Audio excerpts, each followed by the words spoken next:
Okay? So, let's begin. I'm going to repeat what I said at the beginning of last class. I met with the rabbi, and I always say I met with the rabbi to kind of, cover myself. So, there's really two aspects to this class, which is, one, we're studying the book of Ruth, but also, obviously, last week there was a lot of background material, and even today there's going to be like additional material that doesn't just apply to the book of Ruth. The goal is to put you in a position for further rigorous text study.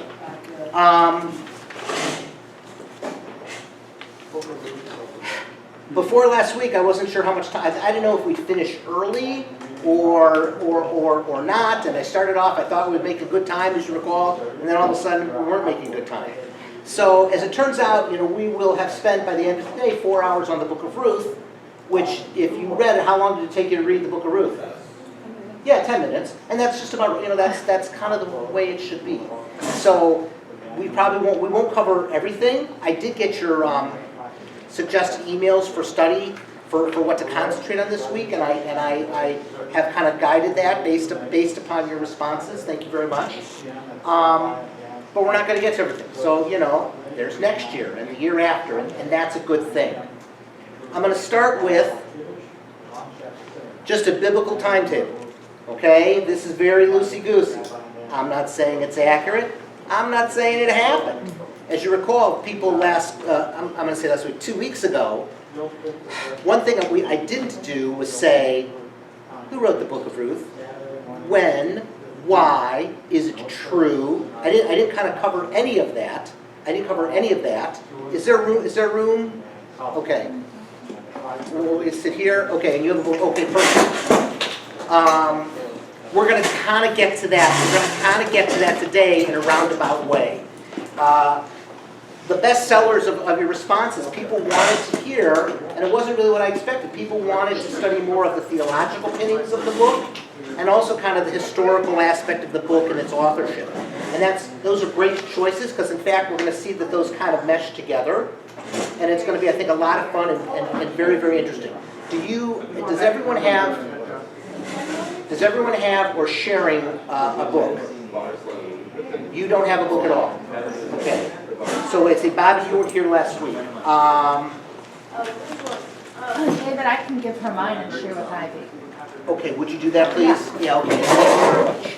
That because otherwise I got to go from Xerox. Because I try not to over Xerox, because last time at Xerox and they ran out of toner and they thought they were going to kill me.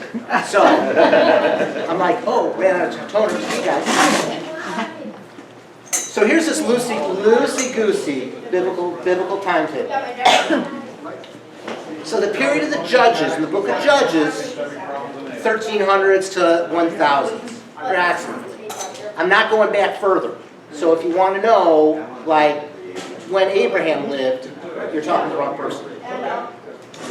King David is around 1000 before the Common Era. That's itself disputable in many, many ways. We're going to talk about that. So, let's review kind of what happened or what I said about these various time periods. What did we learn about the time of the Judges, which is the literary background to the book of Ruth? In fact, the first line of the book of Ruth says, "In the days of the Judges." Who remembers what we said about that? It was sort of tribal and local, like chieftains. Correct. It was tribal. It wasn't unified. Excellent. And what else? And the chieftains were sort of the judges. Correct. Anybody else? Good times, bad times? Bad times. In general, I simplified it. There were, in fact, some good times, and there were, in fact, some bad times. But I'm kind of simplifying it. I think I referred to it as very eloquently as a hellhole. It was a bad. That's the impression that the book of Judges leaves. All right. The last 3 chapters of the book of Judges are, and I may have said this 2 weeks ago, are atrocious. And I mean atrocious in the technical sense of the word, that they're filled with atrocities. The stuff that you like, it's like, this is in the Bible, you can't believe it. Horrible violence and fighting and sexual violence, really bad situation. So King David is in the year 1000. When you think of King David, what major things did King David do in his life? Right, he wrote the book of Psalms. Very good. He wrote the book of Psalms. He unified the tribes, right? And he captured and established the capital, which was what? Jerusalem. And David was from what city? Bethlehem. Okay, so David was from Bethlehem. So here's the key points. He was from Bethlehem. He captured Jerusalem. He established the unified monarchy. Actually, there was a king before him, Saul. Didn't work out. To make that very short. Okay? David's wise son was King Solomon. With what do we associate King Solomon? What did King Solomon build? The first temple.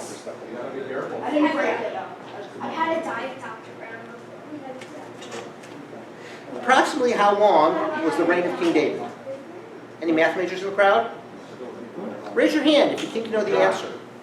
About approximately how long was the reign of King David? Yes. You mean the whole thing? His whole, like, The reign of 400 King David. Of himself individually? Right. Oh, don't know.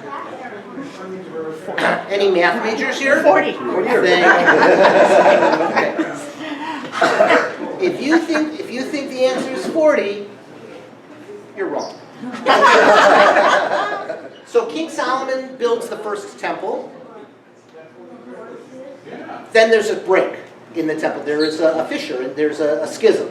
There's a northern kingdom and the southern kingdom, right? The northern kingdom is 10 tribes called Israel. The southern kingdom is 2 tribes called Judah. It's Judah and Benjamin. It's called Judah. Judah is the dominant tribe. Judah is in fact the territory that includes Bethlehem and Jerusalem. The northern kingdom is 10 tribes called Israel. Israel is destroyed in 7, and the first king of the southern kingdom is Rehoboam, who was the son of Solomon. So the Judah line kind of was the Davidic line. And then they had another king up north, and they had their own kings. The northern kingdom was destroyed in 722. This is again before the Common Era, by the Assyrians. A-double-S, not Syrians, but Assyrians. And at 586, the temple was destroyed. What happened in 586? The temple was destroyed. The first temple was destroyed. The first temple was destroyed. And the Jews were sent into exile into Babylon. Okay? Approximately the year 500, I'm going to simplify a couple things. Rebuilding the second temple.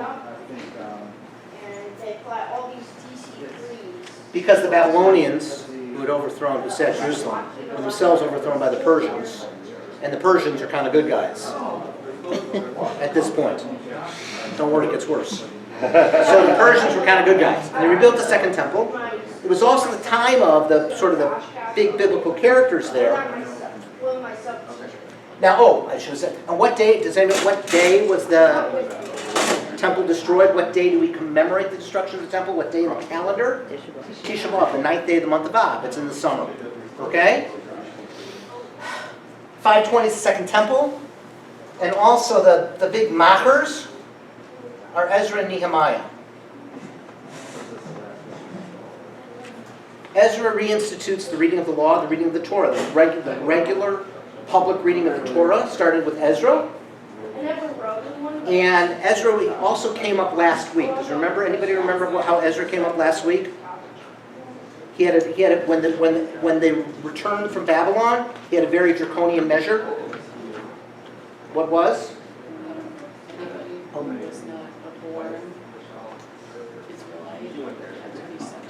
Right, you had to divorce yourself from your non-Israelite or Judahite wife. So if you had a wife, you had to divorce her. It was a very draconian measure.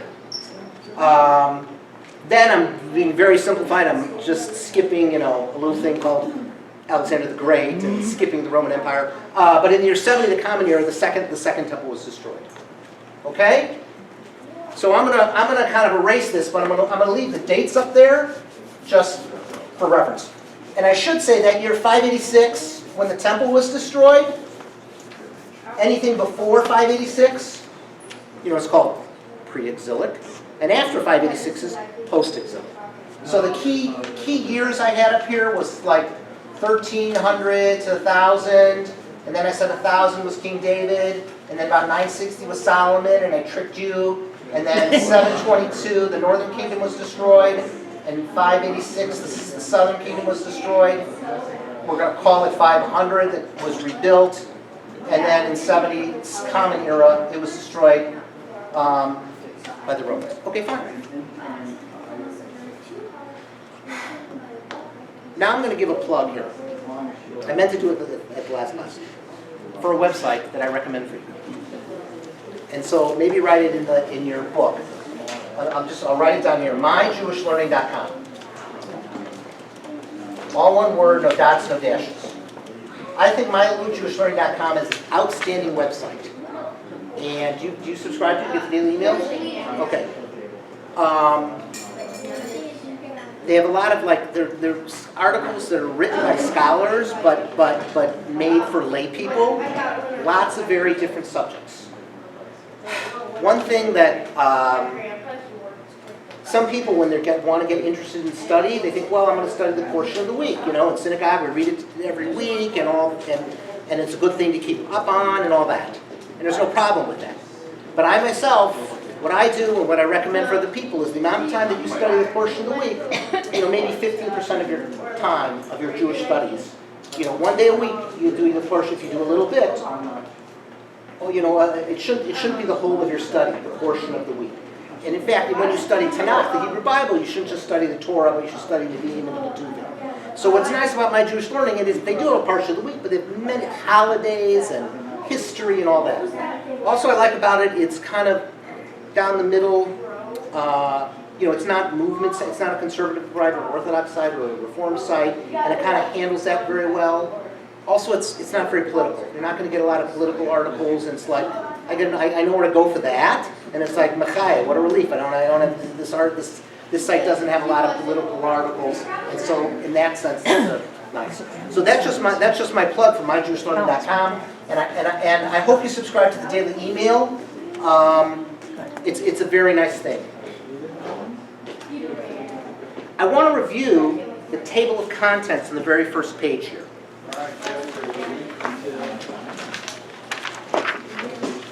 Because we really didn't go through everything. So it's on page 2. We really did the stuff on page 3 through 11. We did some of it, not all of it. 12 through 19 is the book of Ruth. That we read last week. 20 and 21 we didn't read. That's other biblical texts. We may get that to today. We may not. Ancient commentaries, the Targum to Ruth. That's a first century kind of proto-rabbinic commentary in the book of Ruth. We're going to look a little bit at that today, because again, I want you to get a little flavor of that. I think we did it last week, right? When the two guys married the Moabite girls, and in the text it says it without commentary, and I said in the Targum it says, and they sinned against the Lord by marrying these Gentile women, right? We're going to look a little bit more at that. Then, book 3 I thought was the book that we might want to look at in depth, so I xeroxed all of commentary in book 3 from a Reform one, page 38 to 49 is from the URJ, the Union Reform Judaism. That's a Reform commentary on chapter 3, if we want to look at it very closely. And then ArtScroll, which is an Orthodox printing press. Okay? Then I have some articles on literary analysis, which didn't get a lot of, I don't know, was that one of the choices in the email? I can't remember. We're going to look a little bit at that regardless. Then we look at various themes, like chesed, which is loving kindness, which is obviously a major theme. The word only appears 3 times in the text, but it's like, author's message. It's a big theme of the book. And Ruth and Shavuot, we're going to look at that real soon. And then I had a whole thing on feminist scholars and gender studies, because I thought that would be interest, and I didn't get a lot of feedback for it, but I have lots of documents that you can read on your own that are very interesting. Now, people that got the new books today, you have the addendum, and for people that only had from last week, I have an addendum for you, and I'll hand it out in a minute for you to just kind of pop into your notebook. So we'd be remiss, since Ruth is read traditionally on Shavuot, if we don't talk a little bit about Shavuot. So let's turn to page 80.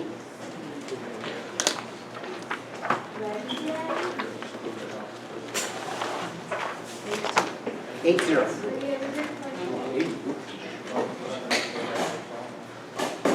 So let's just go around the room, and again, I'm gonna ask everybody when you read to give your name. We'll just start Ivy and just read 1, 2, 3, 4, and 5. 1, 2, 3, 4, 5, just so we know it, okay? So what's the connection between Ruth and Shavuot? Ivy, number 1, both? Both the Torah, which was given on Shavuot, and Ruth are all about chesed. All right, chesed, loving kindness. You know, it's the same that the book of Ruth, it mentions chesed, it's very much the theme. One interest is it's the whole Torah is about it. All right, okay? Please give your name. Julie. At Sinai, Israel took upon itself obedience to the Torah. Ruth likewise takes this obligation to the Torah upon herself. Okay, how many have heard that interpretation for the connection between Ruth and Shavuot? Anyone? Anyone? Bueller? That's almost like the major one, right? Ruth, in a way, is a convert. Ruth is a Jew by choice. And Shavuot is the anniversary of the giving of the Torah. In a way, we're all choosing. We're all choosing to, you know, re-enter the covenant as we celebrate the anniversary of the giving of Torah. To me, you know, for me, that's kind of like, that's sort of always the big connection I had. Question? Is there a difference that we took with knowing what we're going into and Ruth did not actually know what it is? She just followed her heart. That's very, and we're going to answer that when we look at some of the midrash, when we look at sort of the commentary. That's a great question. We're going to answer. I'm going to answer textually. Okay. Please give your name so everyone has. I know. Marcia. Okay, Marcia. According to one tradition, David was born and died on Shavuot. Ruth ends with the lineage of David. Right, David, according to tradition. I mean, it doesn't say in the Bible anywhere, oh, David died on Shavuot. Okay. Now, okay. Also, our mother died on Shavuot. So, what number are we on? 4. Judy. Shavuot is connected to the barley harvest, also called Bikurim in the Bible. So too is the story of Ruth. Thank you. I had about one way or the other. Yes. Okay, if we can find a seat for Lynn where she can put her stuff down, that would be great. Right, it's the time they have the bar. It's related to the harvest. The harvest is in the book. It's in the spring. Originally, in the Torah, in the written Torah, in the first 5 books of the Hebrew Bible, they talk about Shavuos, but only as a harvest time.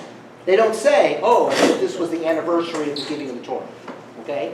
Now, it does have in the book of Exodus, they go out from Egypt, right? We've all seen the movie, Charlton Heston. They go out, and then they go on Mount Sinai and get that. And so it does happen afterwards. There is, Shavuos is after Passover, but it doesn't specifically say that Shavuos is in the Torah, in the written law. It doesn't say that Shavuos is the anniversary of the giving of the Torah. I made an analogy. Passover is like the birth, and Shavuot is like the bris, or maybe like the bar bat mitzvah. You know, it's the birth versus versus the contractual agreement. So, who thinks they know who was the first president of the United States?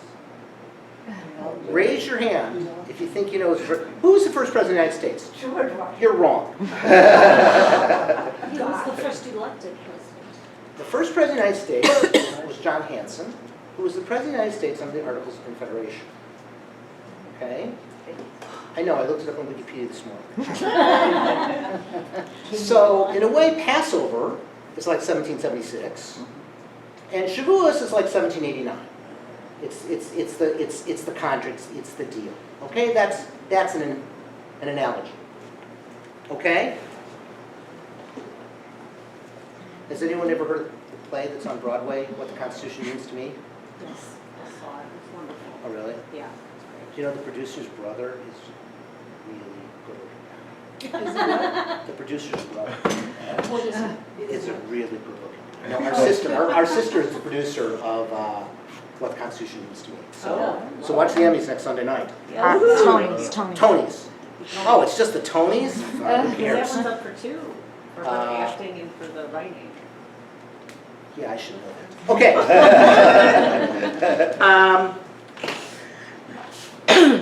Okay, number 5.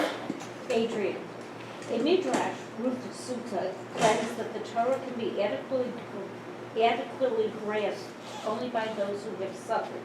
Ruth suffers poverty and hardship. That's a nice interpretation, and so.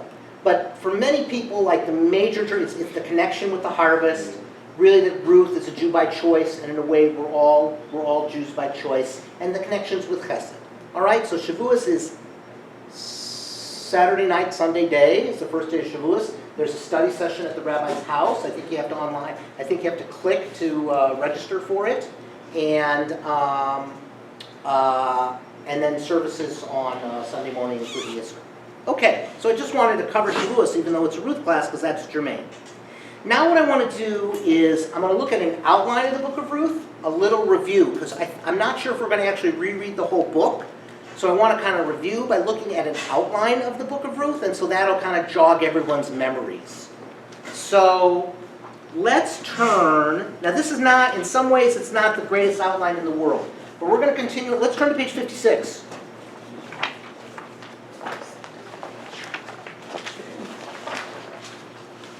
So Pat, why don't you read chapter 1, there's 3 points to it, and then we're going to say, hey, did they forget anything? Okay, so chapter 1, what are the points that happens on page 56? The husbands died in Moab, and Ruth and Naomi returned home to Judah. Okay, continue with the details. After living in Moab for 10 years, Elimelech and his sons die. When Naomi wishes to return home, Ruth clings to her, but Orpah leaves. On arrival in Bethlehem, Naomi laments her loss to the townsmen. Anything else anybody remember offhand? It's not a bad summary. All right, remember she comes back and says, don't call me, I went away sweet Naomi, which means sweet. Now call me Mar, now call me bitter, now I'm bitter. Okay? All right, not a bad summary. Continue, please, and your name, please. I'm going to ask everyone every time to give your name, please. Don Lamoureux, Ruth gleans in Boaz field. Naomi consents to Ruth's plan to glean. Boaz shows favor to Ruth. Naomi and Ruth discuss what has happened. So Naomi, Ruth has a plan. She says, we're charity cases, right? We came back after a famine. We're poor. We're widows. We have nothing. So there's what's the system to support charity cases? Well, if a guy has a field, 2 things. You leave a corner of your field unharvested. And then the stuff that you do harvest, reap, that falls aside, poor people can glean. That's a social safety net. And so Naomi says to Ruth, go glean. And as it turns out, she gleans in the field of Boaz, who's a relative of Naomi. So a relative of Naomi's late husband. What a coincidence. Okay? So Boaz shows favor. Remember, Boaz says, tells her, I'll tell the guys not to hassle you. He tells the guys kind of pull some out and drop it so she can have a big haul. And that's what she does. She has a big haul and back to her mother-in-law, Naomi. And so let's go on to chapter 3. There, Ruth seeks out Boaz at the threshing floor. She would accept Naomi's plan that she should go to the threshing floor. Boaz again shows favor to Ruth. Naomi and Ruth discuss what has happened. All right, that's, skipping over the good stuff. But yes, that's a good thing. It was Ruth's plan Naomi said to Ruth, get all dialed up. We're going to talk probably about book 3 in more detail. And at the end, Boaz says, yeah, I'd like to redeem your mother-in-law's property and also marry you. But there's one guy in line in front of us, right? The guy, they call him Ploni Almoni. They didn't even give him his name. Okay? Barbara, why don't you finish it off? Barbara, Boaz marries Ruth, who becomes the ancestress of David's line. Boaz states publicly that he wishes to marry Ruth, and the anonymous kinsman redeemer withdraws. The women of Bethlehem rejoice at the birth of Naomi's grandchild. 10 generations are born in Israel. Okay, not bad. It pretty much covers it. Question? Why is it important that Ruth uncovers Boaz's feet? Yes. Yes. We're going to talk about that in I'm detail. interested in the details. We're going to talk about it in detail. Okay. Okay? Now, Not a bad outline. Now take a look at the outline closely. This is really beautiful artistry. This is the only place, I see in many books on Ruth, and they always, whenever you see a text and one guy does the outline and the other guy does it, it's always different. This guy says, oh, I break it up verses 1 to 6 and 7 to 12, and this guy says, no, I break it up 1 to 4 and 5 to 12. So this is the only one I saw like this, and take a look at it. Because I think it is what's known as in literature a chiasmus. But I'm not sure. Like an ABBA, take a look at it. Number 1A. After leaving Moab, Elimelech and his sons, for 10 years, his sons died. Look at the bottom, 4A prime, there's 10 generations, right? Look at 1B. Naomi wishes to return home. Boaz clings to her, Ruth clings to her, but the other party says no. Look at 4B. Boaz publicly states to missionary Ruth, and that anonymous guy takes off, right? It's like there's a parallel between Orpah and Ploni Almoni and Mr. Nobody. 1C, and arriving at Bethlehem, Naomi laments, right? She says, call me bitter. And then in 4C, there's a great rejoicing with the women of Bethlehem. Okay? And then you can see, actually in 2 and 3, it's beautiful how it's done. Naomi consents to Ruth's plan to glean, and then in 3B,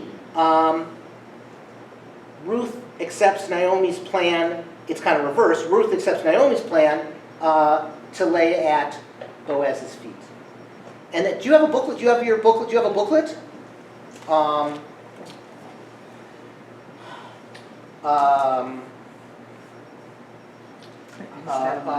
Can someone share? Is someone? Well, these are my originals. These are my originals. Do you want to get a table there and because I want you to follow. Okay. I can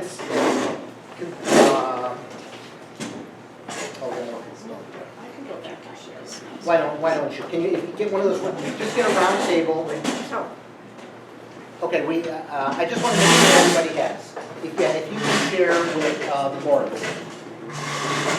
I just want to make sure everyone has. Okay. And then in the middle of 2E, Boaz shows favor to Ruth, and in 3E, Boaz shows favor to Ruth. And in 2F, Ruth comes back with a haul, and she schmoozes with her mother-in-law, and in 3. Okay, this is a beautiful artistry. I never knew it when I saw it, but I've read scholars that's sort of from the literary bent, and it's like the Book of Ruth is just a beautiful piece of literature, and this sort of, when you read it, you don't get a sense of it. You think it's just a story, and this happened, and that happened, and you don't see the underlying structure. Okay? Okay, now we're going to have a vote. And you know my rules in voting. Everybody has to vote. So I'm going to count how many people are here. 1, 2, 4, 5, 6, 8, 10, 12, 14, 16, 18, 19 people. So we're going to vote for who do you think is the star of the show? Who do you think is the star of the Book of Ruth? Who do you think is the MVP of the Book of Ruth? Okay, here's what I'm not going to allow. We're going to leave God out of it. We're going to talk about God later. So I'm talking about human characters. Also, you're not allowed to vote for a concept like chesed. So some people would say chesed is the star of the Book of Ruth, but we're only talking about real people. So here, I'm going to put the people down in order of kind of their appearance. So let me see. Naomi, Ruth, Boaz, and then I'll say anyone else. Or as they say in horse racing, the field. Okay, everybody's got to vote. I'm going to recycle my joke. I always recycle my jokes. This is not like Water Reclamation District where you can leave it blank. So, Naomi, how many people vote for Naomi? Not 2, not 4, not 6. How many people vote for Ruth? Somebody's not voting. Not 2, not 4, not 5. Gotta vote. You don't really have to vote. Okay, how many people vote for Boaz? Not 2, not 4. How many people vote for another person besides Naomi, Ruth, and Boaz? No. Oh. Can I vote twice? No, you can't vote. Anybody vote for everybody? I mean, we may not everybody may vote. Does anybody vote for somebody other than, okay? Nobody? Okay, nobody. Wait, I'm gonna vote for Ruth, I didn't vote. I didn't Okay. know what the question was. Oh, it's huge pressure. I want to change my vote. Okay, well, let you change your vote, because I have yet to vote. King David. That's else. That's else. Yeah, that's. Okay? So, Nancy? guess how many people vote for else?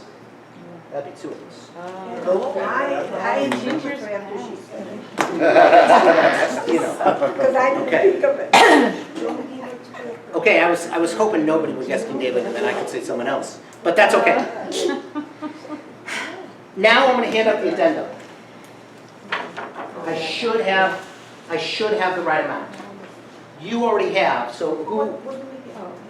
Your booklet has, so this is page 150, starting at 115. So people who, if you have 115 and above, in the first iteration, page 115 and 116 was like teacher feedback form. So if you still have teacher feedback form, we can get rid of it, because I know what I think of myself. Okay, can you hand these to everyone else?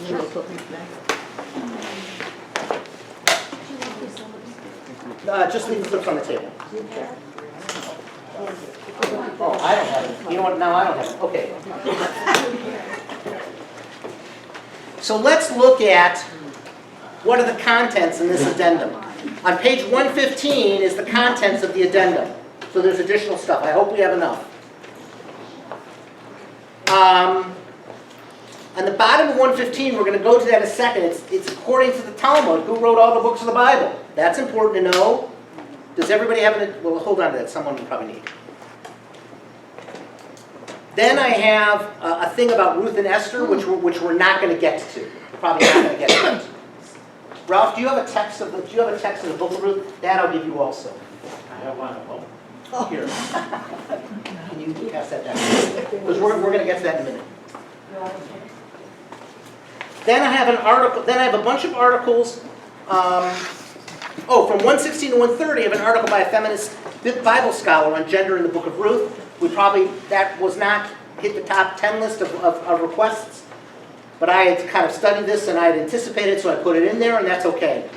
Then we have a bunch of articles on archaeology in King David, which is kind of interesting. It's a very political thing in Israel, a very controversial issue, the politicization of archaeology in Israel. It's a very difficult and troubling situation. And then we have stuff, an article on women in the Bible and Davidic comment, and then 146, 147 is the good stuff because you talk about sex, and then 148, we'll get to that in a little bit too. Now, we're going to go to bottom of page 115. So does everybody have 115? A Baraita now considered as the author of the biblical books. Whose turn is it to read? Whose turn is it to read?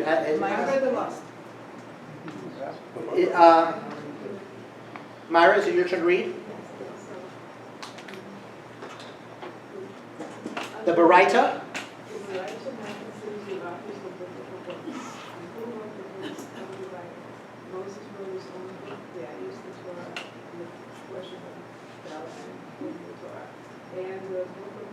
And the book of Job. Moses wrote the 5 books of Moses and the book of Job.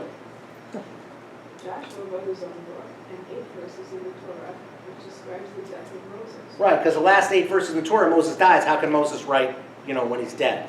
Although some interpretations say Moses wrote it, but with tears. Okay? Continue. Samuel wrote his own book, the book of Judges, and the book of Ruth. All right, well, there's your answer. Samuel wrote the book of Ruth. Continue. David wrote the book of Psalms by means of 10 elders of previous generations. Okay, we can stop there. Okay, good enough. So there you have it. That's kind of a traditional response. Who wrote the various books of the Bible? And there's more in there. So the book of Ruth was written by Samuel. Why might they say that? Well, chronologically, it's the book of Judges. And then chronologically, the book of Ruth is within the book of Judges. And then next, the book of Samuel. So they say Samuel wrote the book of Ruth. Now, what do you think of that?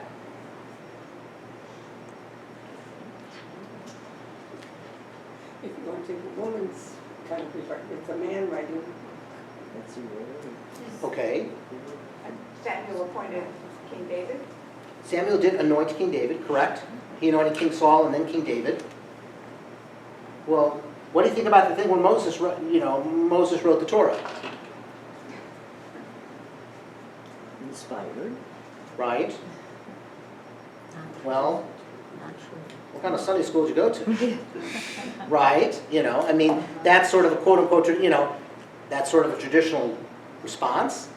It doesn't mean it's something that we would call as modern as historically true, right? It says in the Talmud that the reason Hanukkah is 8 days is because he had a magic cruse of oil that only had enough for oil for 1 day and it lasted 8 days. That don't make it so. All right? So I'm providing sort of what is considered a traditional response, and many people still believe this, and that's their right. But as students of modern scholars, it's something that some people, like myself, wouldn't be as comfortable saying it represents the truth. So what would you say to replace us? Well, that's all. We're gonna, I can talk about it on all books of the Hebrew Bible, but we're gonna talk about Ruth. I mean, what I would say is sort of the model that you might have learned in Hebrew school, that some people in some more Orthodox communities, that Moses schlepped down the mountain with the Torah and the Ten Commandments. If it says it, it says it. And other people say it was written later, and there were oral traditions that were then written down, and that's how it was compiled in a composite text. Okay? Now I want to get to the key worksheet that we're going to work with today, and that's the back page, 148.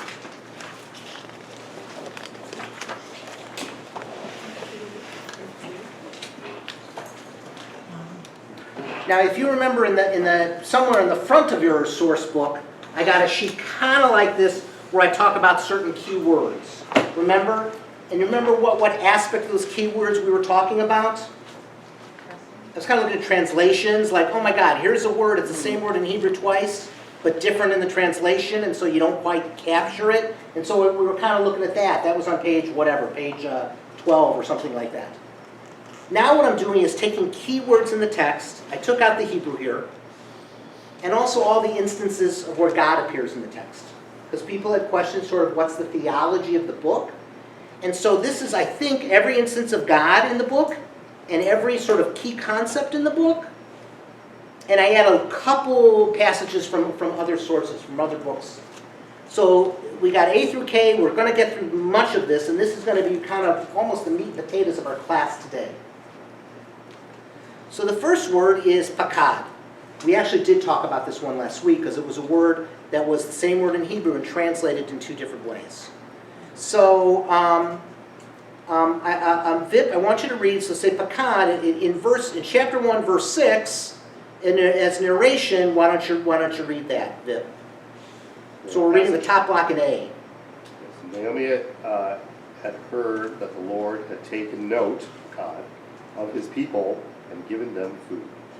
And then it's not, actually in this case it's translated the same. But this is not in the book of Ruth. That word pakad is a key word, which culturally we know it's a very important word in the Jewish tradition from reading the book of Genesis. The Lord took note of Sarah. Sarah conceived and bore a son to Abraham. That's the source of why in the Amidah, when you add the imahot in the Amidah, you say Magen Avraham Ufoked Sarah. That's where that comes from. Okay? Now, what do you notice the parallelism between these usages of the word? That it was the Lord. Right. God is the subject of both of the verbs, correct, in both instances. But what's the thematic relation? The Lord listens. That he was taking care of them. There's a thematic connection.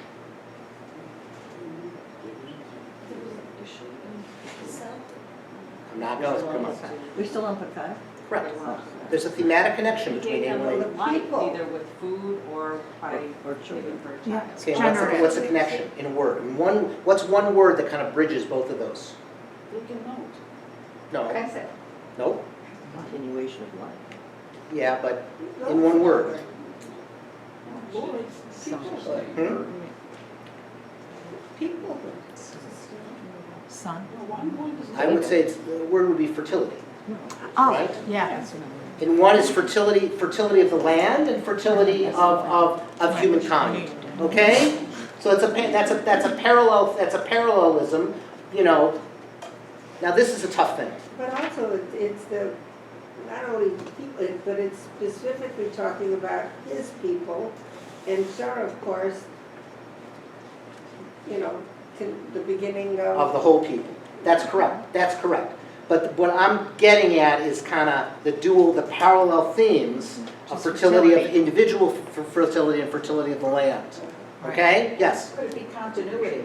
In other words, if people. I'm not saying no to that, but I'm trying to capture it, you know, that is also true. Okay, let's move on to the next one. Chesed is like a big major theme of the book. In fact, there's a quote here.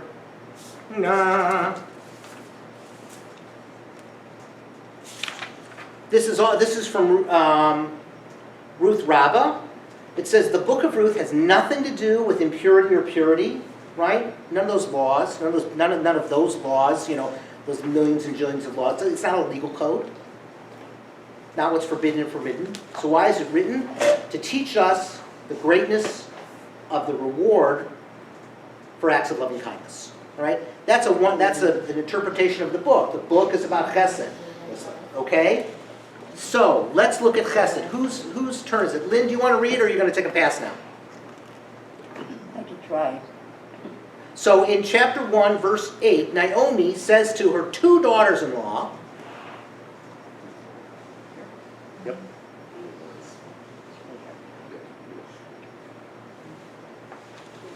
May the Lord yes, deal kindly. Chesed. It's a very small print, that's Yeah. why, you know. Doesn't with you as you have dealt with the dead and with me. that's all right. So Naomi is what? Naomi is kind of praying to God for chesed, right? Praying to God for chesed for her two daughters-in-law. Okay? Why don't we go on, and again, everyone give your name. Why don't you read the next instance of chesed in the book? Ed, Thank you, Ed.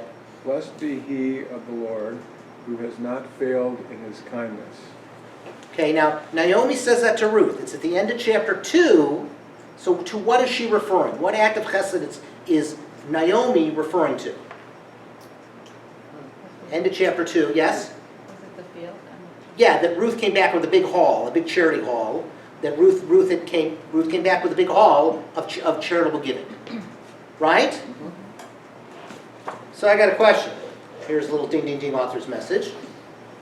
What did Naomi pray for in number 1? That God show chesed.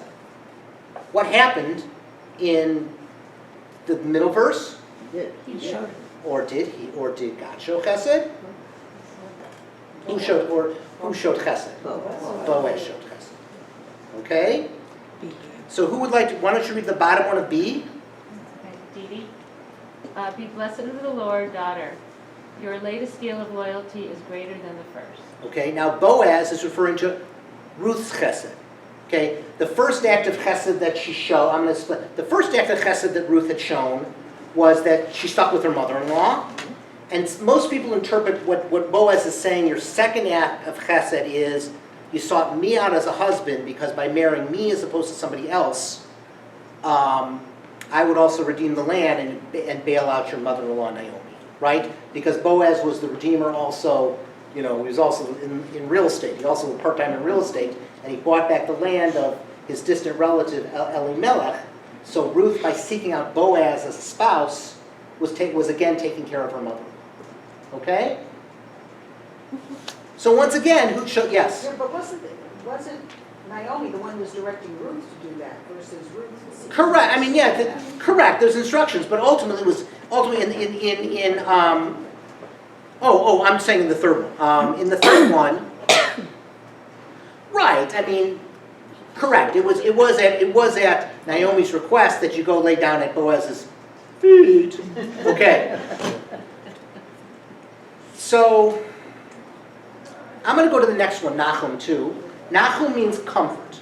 Okay? I didn't have that on the list before. How do we know the word Nachum? Okay, ready? It's a name, right?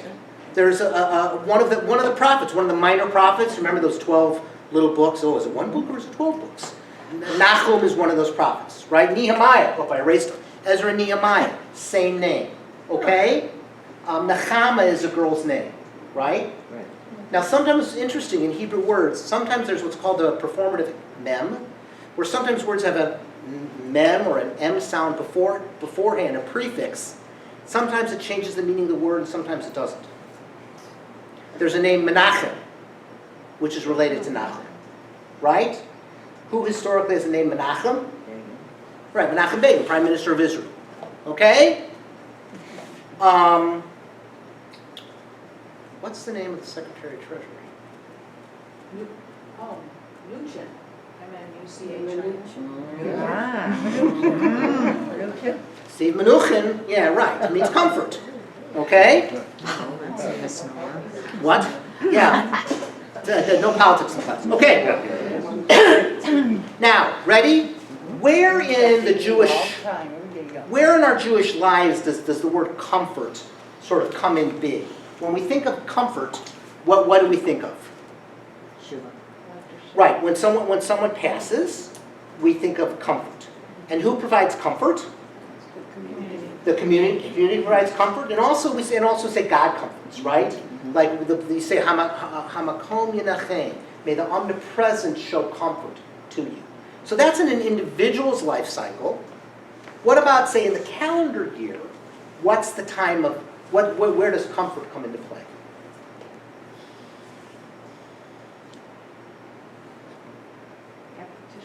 Excellent. Oh.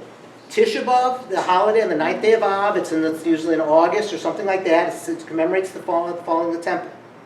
After that is a time of comfort. There's 7 weeks between 7 Shabbos, between Tisha B'Av and Rosh Hashanah. Now, remember we talked about Torah, Nevi'im, and Ketuvim. And Nevi'im is the prophets where the weekly Haftorah is read, right? Like the Bar Mitzvah kid gets up there. My Haftorah this week is from the prophet, right? The Haftorah, the kid gets the Haftorah. And sometimes the Haftorah is related to the Torah portion of the week.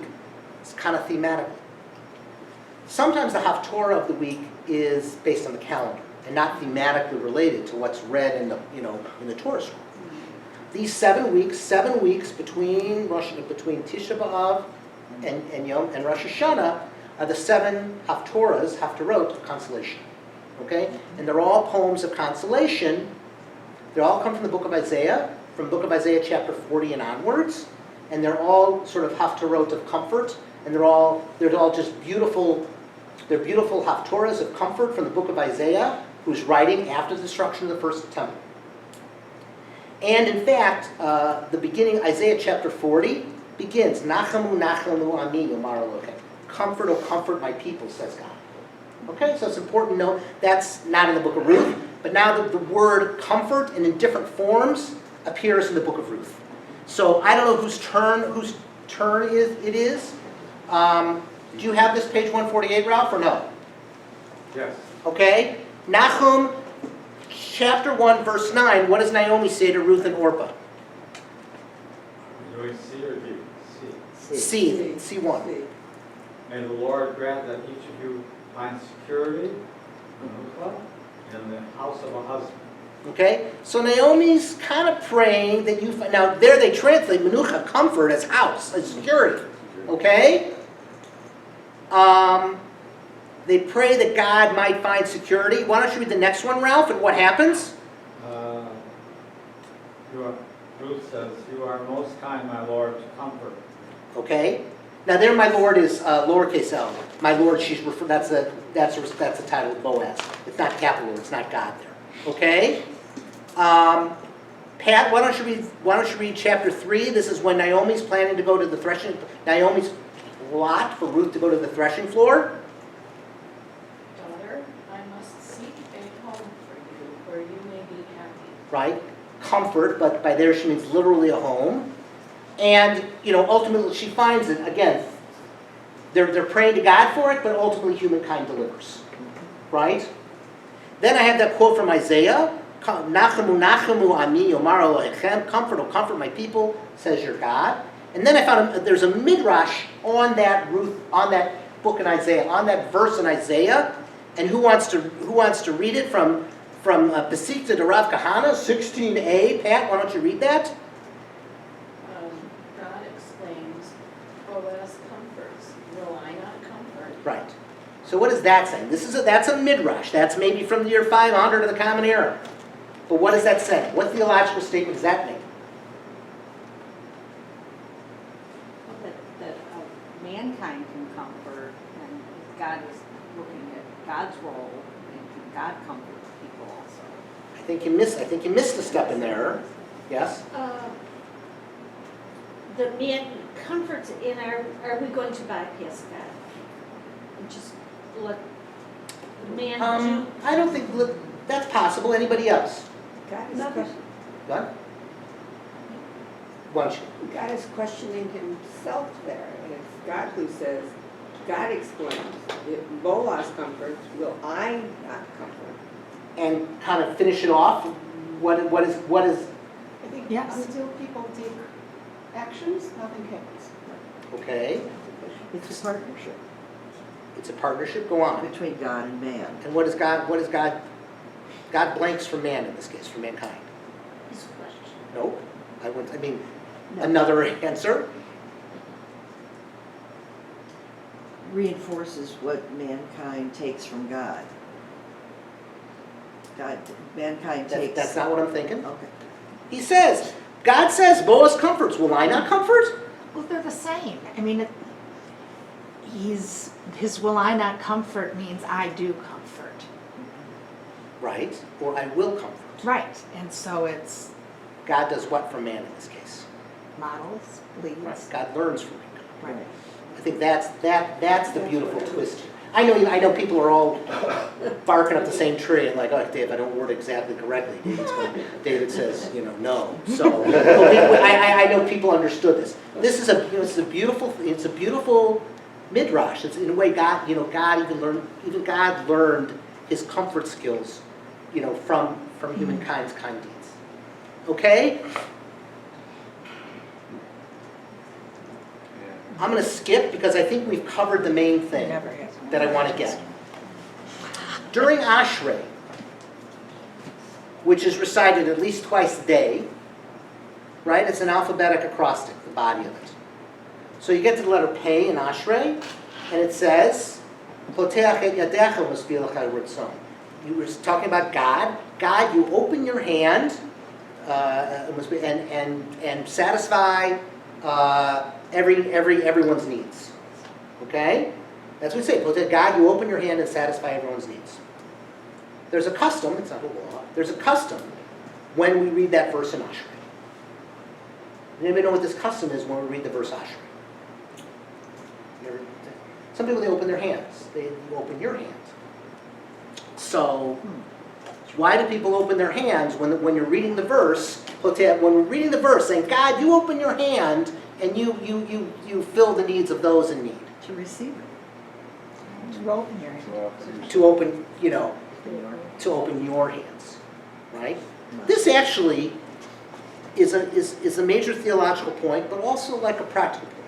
I mean, I find that this book of Ruth carries a theology that's a theology good for the theistically challenged, which many people are, to be realistic. I mean, people don't talk about it, but it's, for example, the God that we encounter, in the book of Genesis is different than the God we encounter in the book of Exodus. It's different than the God we encounter in the book of Esther. We don't encounter God at all. It's different, right? And even in the holidays, right? The God of Yom Kippur is very different than the God of Passover, right? So there's different, you can say it's the same God, but there's different aspects of God. And some different aspects of God resonate with different people in different ways, right? I'm not so crazy about the God of Yom Kippur. It's the same God, but, and sort of the God of Ruth it's actually very related to much of our persons, which leads to a question. What are you doing when you go to services? What are you doing when you go to services? Praise. I'm asking you. Praise. When you go to service on Friday, okay, that's one thing. What else are prayers about? Seeking comfort. Seeking comfort, okay? Connection. These are all valid. Yes. But what would be sort of applying the theological model of the book of Ruth to our prayer service? Give you a hint, like potech et yadech. Opening your heart. Okay, and what else? Acceptance. Okay, these are all valid. Are we praising God because God needs praise? No, we need. What are we doing? Developing a relationship, Correct. connection. Also, one might say we're establishing goals for ourselves. We're really talking about, what do I have to do? It's nice that God opens his hands. Okay, we say to pray God, but what about me? The model in the book of Ruth, they're praying to God or what God will do, but ultimately it is like a partnership. That there's praise to God and there's certain positive aspects of God that we talk about in tefillah and that's talked about in the text. But when push comes down to shove, it's kind of what we do. It's a partnership between man and God. Again, it's tough for some. Theology is a difficult subject. People don't like talking about it. People don't talk about God except sort of kind of as a literary character. And I'm glad people asked about this. And I think in the book of Ruth, like I said, it's a theological framework that I think may resonate with some people. Okay? What do you say on Friday night over the holly bread? What's the blessing? Right? Hamotzi lechem min haaretz, which means what? From the land. Blessed are you, God, who brings forth bread from the earth. Right, but Time out. Think about it for a second. What's so funny about that? Blessed are you, God, who brings forth bread from the earth. What's kooky about that? Bread doesn't grow in the earth. Bread doesn't grow in the earth. You know how old I was when I figured that out? I was like 45 years old. I never thought about it my whole life. But it's a profound thing. It's a partnership between humankind and God. And that's very, very, very much the theological framework of Ruth. Okay?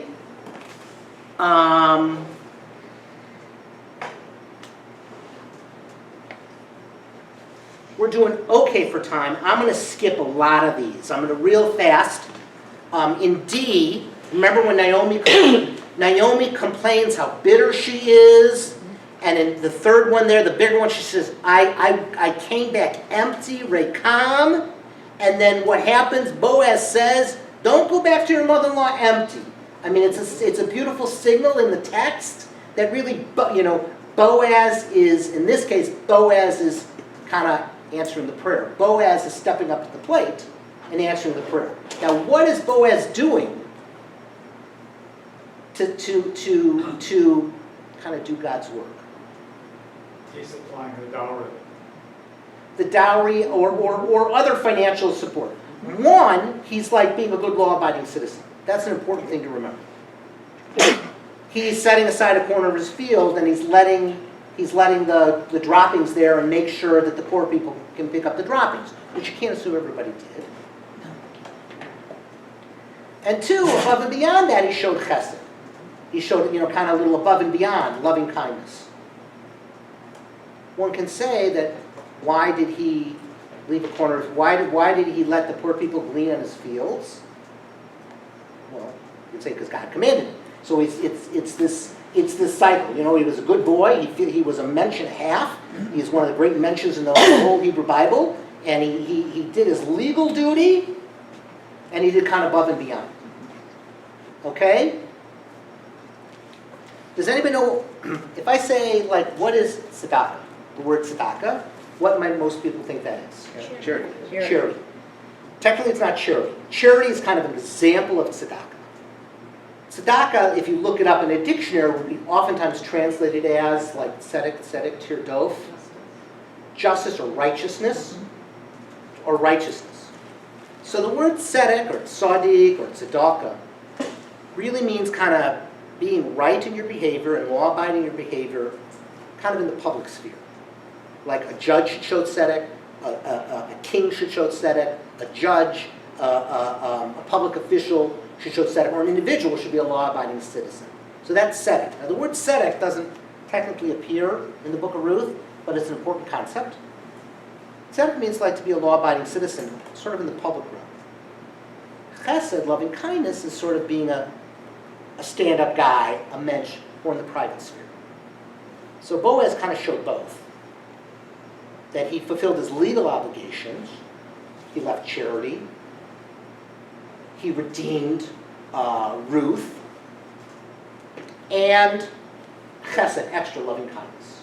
Okay, yes? No, because he asked his people to make sure that Ruth is not going away empty-handed. Correct. Right. I want to do one thing. I want to talk about something beautiful in the literature, about the literary thing. Even though people wasn't on your top list, it's so awesome. I really want to get to this. It's going to take about 5 minutes, but it'll be time well spent. I'm going to do a little comparison thematically with the book of Esther and the book of Ruth. Now, what commonalities are there between the book of Esther and the book of Ruth? I can think of two big ones. What are two big commonalities between the book of Esther and the book of Ruth? Yes? There are two women who are... Name for women. Only books in the Bible named for women. Very good. What else? Women took action to effect change. That is also very true. That thematically in the books, these were women of action. That's also very true. But I'm thinking of something like ritually, what's common in both of them. Remember in the list of the books of the Bible, in the books, the 24 books of the Hebrew Bible, remember they were associated together in the bottom there? They're both Megillot. They're both scrolls that are read at holidays. They're both read associated with holidays. Okay? But Judy, you had a very good point. They're not just women, but they're women of action. I'm going to bring up another connection between the books. Now, as it turns out, from what I've read, the book of Ruth and the book of Esther don't know each other. They don't literally refer to each other. They're from far enough apart, either in time or in tradition. It's not like one is alluding to other or using vocabulary based on the other. What's the book of Esther about? Thematically. Save the Jews. Because where were they at the start of the book? Or towards the middle? They're in big trouble, right? Esther is a lot about reversals, right? What are the two big reversals in the book of Esther? One's kind of national scale and one's kind of on the scale of personalities. What happens nationally that's a big reversal? Right, originally the Jews are condemned to be killed, and at the end it gets reversed and the Jews open up a can of whoop-ass on the Persians. Okay? So that's one reversal in the book of Esther. What's another reversal in the book of Esther? It has to do with personalities. Correct. Haman was second in command, and who did he want put to death? Mordecai built gallows for him. And what happens at the end? Haman gets put to death, and Mordecai becomes second in command. All right, fine. So it's a book full of reversals. We studied Esther. Maybe we'll study this year. Ruth, in its own way, is also a book about reversals. In what way is Ruth a book about reversals? Changes. What? From being a Moabite to becoming... I hadn't even thought of that. Excellent. That there's a personal conversion of Ruth. Excellent. What else? Emptiness to fertility. Right. And on how many levels is there this theme of barrenness or emptiness to fertility? Down through the ages. No. In the book of Ruth, how many manifestations of that reversal are there? Naomi. Yeah, go ahead. I'm sorry, Naomi, who's barren. When it starts, she tells her daughter. She's right. Naomi is she's not barren. She's at least childless. Right. She's childless, and what happens at the end? She's great grandmother of King David. Right. And what else is her? Why do they have to go to Moab in the first place? Because there was a famine, and then it finishes at a bounteous harvest. Okay, fine. So that doesn't show a lot, because let's face it, there's a lot of books that have parallel themes of reversals, and every episode on the Love Boat is full of reversals. That doesn't really prove anything. But what's really awesome is the first two words of the book of Esther and the book of Ruth, and it's really telling, and it's where the literary comes together with the political. So here's the beginning of the book of Esther. I'll do it first in English and then in Hebrew. And it happened in the days of Achashverosh, that Achashverosh, who reigned over 127 provinces from India to Ethiopia. Okay? And the first two words are Vayehi Bineh, and it was in the days. And it was in the days of Achashverosh. Ready? Let's say you didn't know the book of Esther. Let's say it was like very first time there. And you hear the very first sentence of the book of Esther. And it was in the days of Achashverosh, that Achashverosh, who reigned over 127 provinces from India to Ethiopia. That's all you knew. What would you think about Achashverosh and Persia? You'd say, this guy's got his act together, right? What do we find out within about 5 sentences, within the next half chapter of the book of Esther? He doesn't have his act. Yeah, it's like the most dysfunctional regime you ever saw in your life, right? It's a total, everybody's drunk, the guy can't, control his own wife, he's listening to his megalomaniac advisor, right? But still, the first verse was written in this way, as kind of a joke, as a literary device, to show like a huge, like a giant U-turn, right? It starts out in the days of Achashverosh, a big U-turn, thematically, politically. Now I'm going to read the beginning of the book of Ruth. In the days when the chieftains ruled, or in the days when I'll just start that half a sentence. In the days when the judges judged, in the days when the chieftains ruled. And the same two words, Vayehi Bineh, Shvot HaShvatim. Okay? Now if that's all you knew, in the days when the judges judged, what would you think, given how I have been describing what's going on in the book of Judges? How did I describe the book of Judges? It's atrocious. Yes, it's atrocious. It's a hellhole. So if you read the first two words, and it was in the days when the judges judges, what are you expecting? Justice. More? No. What are you expecting? More hellhole. More more this world of atrocious word in the book of Ruth. But what in fact, what do we get in the book of Ruth? A complete reversal. This is, I can't remember. This is my lending library. So if you want to take home some books, please take home some books. It's the literary political, where they use literary devices to show, what you're expecting politically is not what you're going to get. Okay? Now it's 11:15. We're going to take a fast break to 11:20 because we haven't even started to look at the book again. So we're gonna. I don't know how much we're gonna get, but there's always next year. But so let's go fast, and we'll start at 11:20. I'm going to keep the camera running so nobody's saying anything stupid. If you have questions, I'm here. So much, for something who, it's the question we have for kids. Is all this stuff familiar to you? So, what I'm saying? Oh, yeah. I know the book of Esther. Right, I know the book of Esther. But, no. And what's fascinating to me is the, what was it? Put some fruit. Yeah, there's food and coffee. Fruit. Right.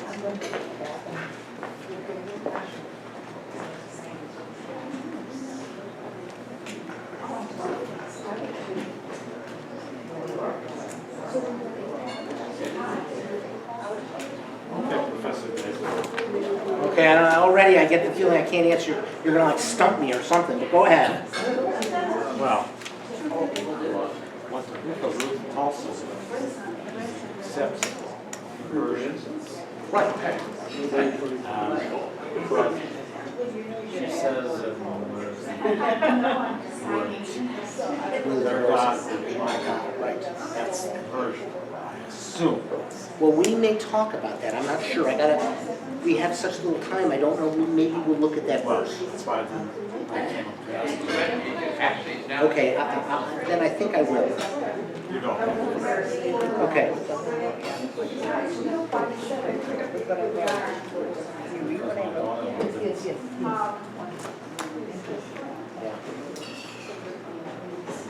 I think we will. Okay? Otherwise,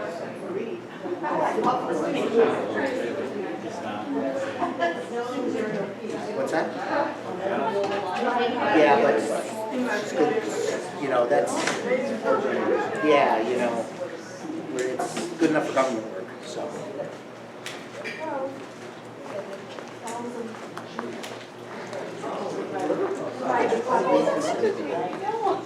So you bike? I did. I was worried that the temperature was cold. I had a longer sweatshirt that I wore, and it was fine, you know. Yeah, I can be a little harder. I am a little stiffer, and the morning I went to bed. Yeah, that's right. So do you know Ivy from the city, I mean, or from the burbs? No, our boys, our sons went to Whitney Young together. Oh, right. So we met when they were in 7th grade. Wonderful. Wonderful. Yeah. And I did. Where's your son now? Is he in the city or? Yeah, out of, went to USC, art student, living in the city. But we're like, our relationship just transcended and grew, and we've worked together in different settings, and we work together now. It starts out slow. So we're like, Yeah, right. He's really here, my friend. Dry day.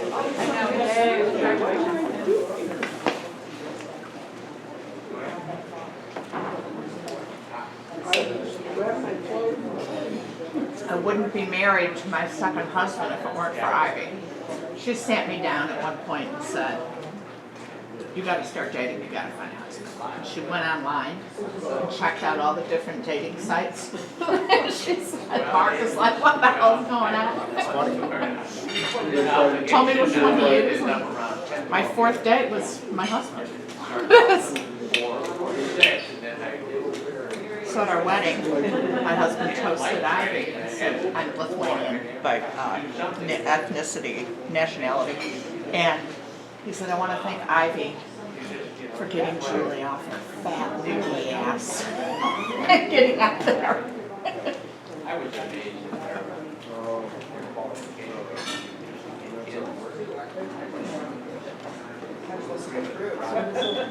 Yeah. Okay, you can bring your food over to the table, okay? Yeah, it's interesting. What, What I love is Judaism is like that.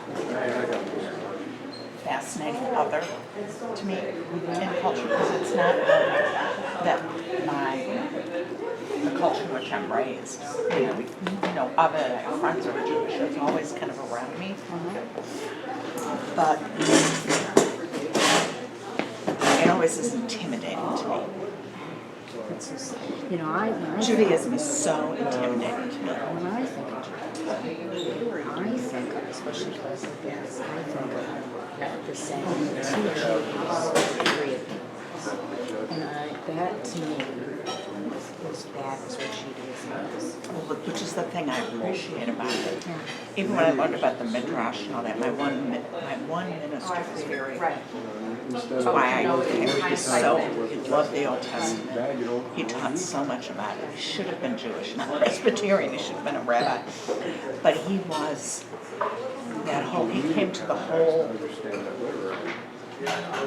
the Bible with that, with always the multiple interpretations. And even the New Testament has a lot of that, but not in so much its original.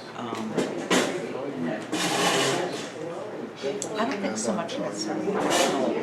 Well, yeah, the Old Testament doesn't either. I mean, a lot of what comes later in the scholarship, isn't it, in Judaism, is the word is handed down. And it's the same in the New Testament. The word is handed down. Okay, please, let's return to the table. Zup. It's like a, I didn't, you got it because, did I was gonna, if you're not on my email list, then if you just put your name and your email.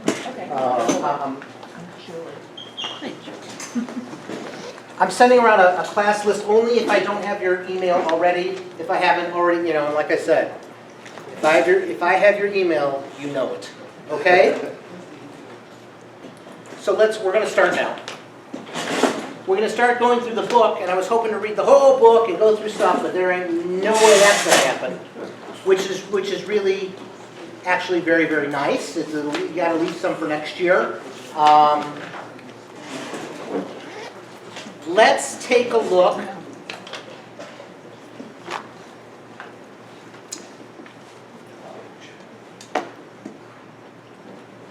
Let's take a look.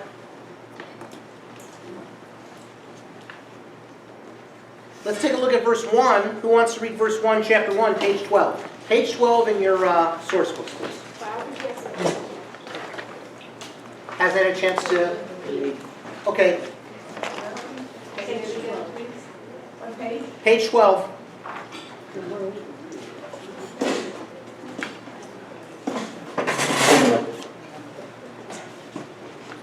days when the chief was there was a famine, and a man of Bethlehem, Judah, with his wife and 2 sons, went to reside in the country of Moab. Stop right there.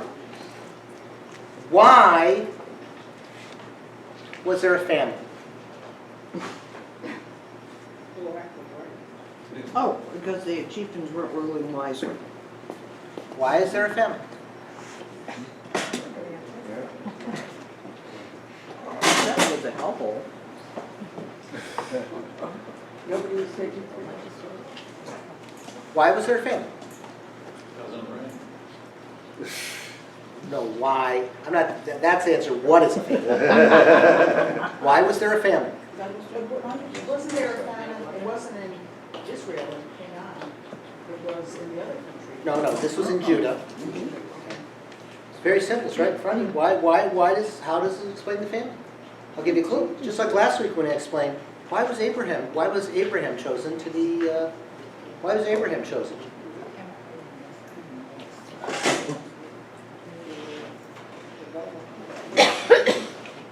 Why was there a famine?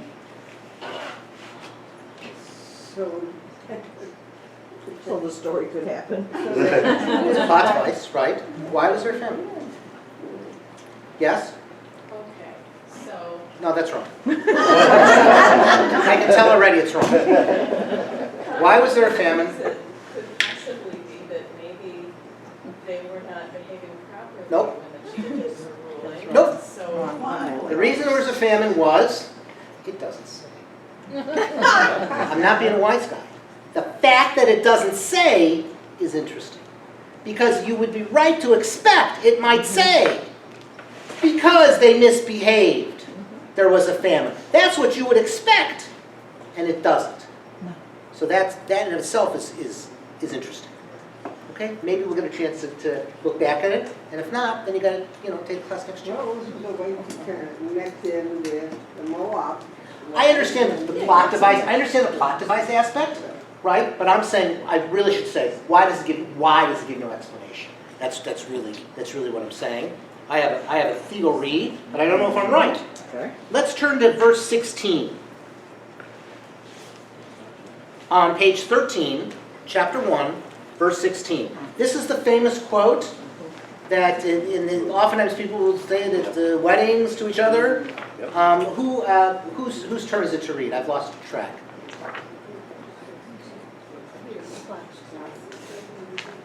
Whose turn is it to read? Go ahead. Okay. But Ruth replied, "Do not urge me to leave you, to turn back and not follow you. For wherever you go, I will go. Wherever you lodge, I will lodge. Your people shall be my people, and your God my God." Okay, stop. That's great. Is this a conversion? Kind of, sort. Ready? It could go either way. How about this? In later chapters, they still call her a Moabite, and she refers to herself as a Moabite. So there seems to be, a little evidence to the contrary. Could be geographical. Right. She's doing her own conversion. In a way, obviously they didn't have, right, they didn't have to go, right, Right. you didn't have to go in front of the rabbis and ask questions, they didn't have to go to the mikveh and the rabbis go kasher, you know, you have to go to the mikveh and all that, so they, obviously they didn't have back then. Obviously the definition of religion was more tribal based, you were from a region and you had your local gods, okay? But now, I have a quick question. Has anybody ever been to the mikveh for a non-conversion purpose? Not for a non-conversion purpose, not related to conversion. So, right? Right? I'm just curious, for a non-conversion purpose. Have any gentlemen ever been to the mikveh for a non-conversion purpose? Well, that would be me. So, why did I go to the mikveh? Because I was feeling a little schmutzy and I wanted a bath. Spiritual. Okay. To know what it is. No, I'm not. I wasn't an investigative journalist. I went in the mikveh. Okay. To make a new start. Correct. People just. I'm just bringing up mikveh because oftentimes mikveh is voted with conversion, and so this is one of my kind of mini side lessons. Mikveh is not changing a person from dirty to clean. Mikveh is showing a change in time. You're codifying. You're saying that it's a different time period now than it is in the past. Even one might say when women go to the mikveh on a monthly basis, it's not that they had been dirty if they were in their monthly cycle and now they're clean. It's that this is a new time of period, you know, where yes, I can have marital relations with my husband, but it's I think people get a wrong impression that it's kind of like a dirty, clean, situation. I went to the mikveh before I got married. And then I went to the mikveh after I got my divorce. So, if you have a big event in your life, people go to the mikveh, and it's it's a nice thing. Yes, a related question or comment? I had a comment. Okay, are you still going to come up with a reason for the famine? Are you on that? No, I haven't. Okay, I'm kidding. Go ahead. Okay, because there's no famine to the comments, I think. If you look at the whole statement of Ruth from verse 16 through the end of verse 17, to me, and this is just me reading it, the reason I would question this being a true conversion would be she kind of begins and ends with a statement of devotion to Naomi. And the fact that she's going to live in the same place and have the same God and do the same things is more, she's expounding on the fact that she wants to be with Naomi. So wherever Naomi actually was from and whatever God Naomi actually That's a had. very close reading of the text, and personally, I'm kind of I kind of agree with you, right? It seems to be she's saying, I'm loyal to you, and kind of, whoever your God may be will be my God, So it's a tough thing. I'm not saying it's not a conversion. I know many people who are converts. Ruth is very important to them, and I don't think any of that diminishes that. But your point is very valid. Now, my question is, imagine a rabbinic text. This is an ancient text from Iron Age Israel. Imagine how a rabbinic text would interpret this verse. Well, I happen to have an example. So the Targum, as I said, is the Aramaic translation. It's not technically rabbinic, but close enough for government work. The Targum is an Aramaic translation, so I have the Aramaic translation into Hebrew, and they oftentimes expound upon the text, right? Like, remember we did it 2 weeks ago when they married the Moabite girls, and then they died, and the conversion said, oh, they died because they married the forbidden women or something like that. So that's an interpretation later on. Let's look at the interpretation of Ruth's conversion. So let's turn to page 23.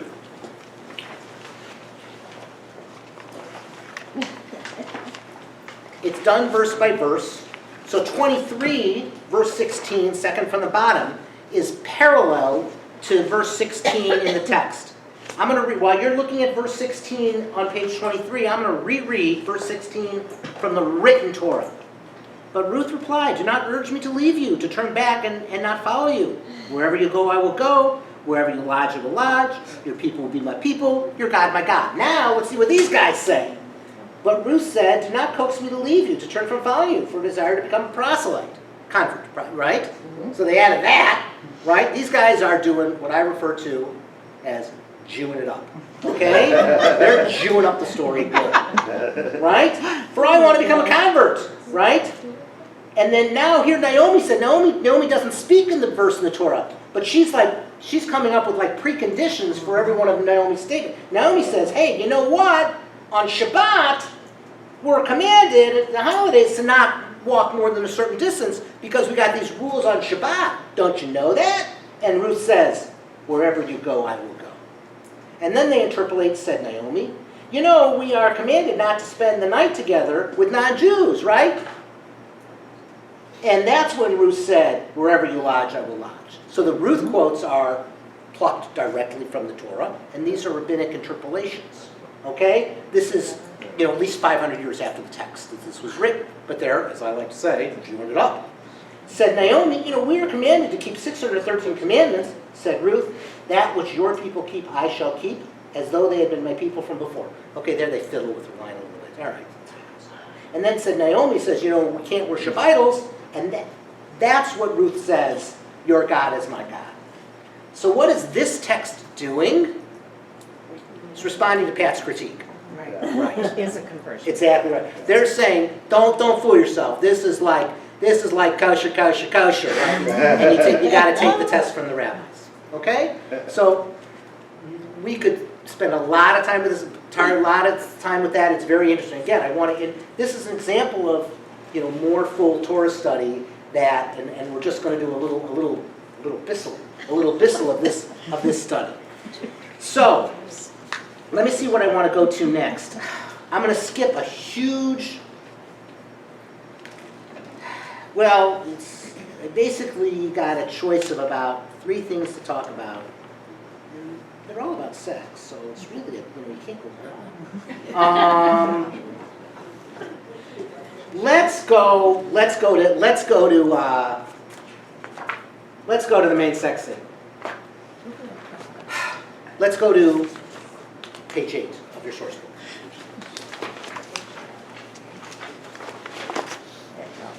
My daughter was going to maybe come today, so now I feel a little less pressure.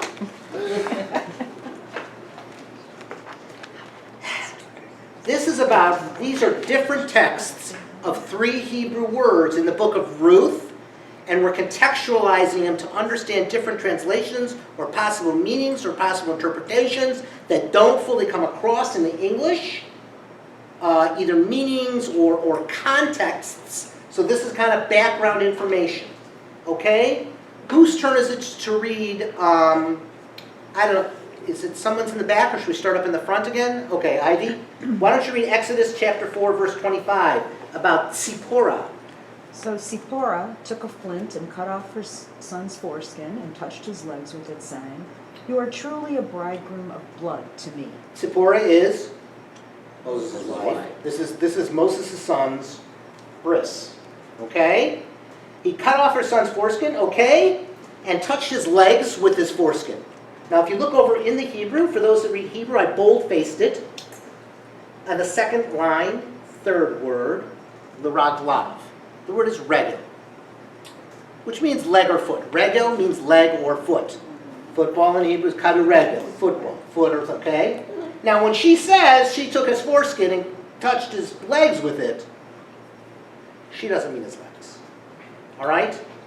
It's unambiguous. It's an alternative meaning of regel that it means the male sexual organ. Okay? There ain't no doubt about this. Okay? Now, look up, because I got a great story for you. So don't look in your book.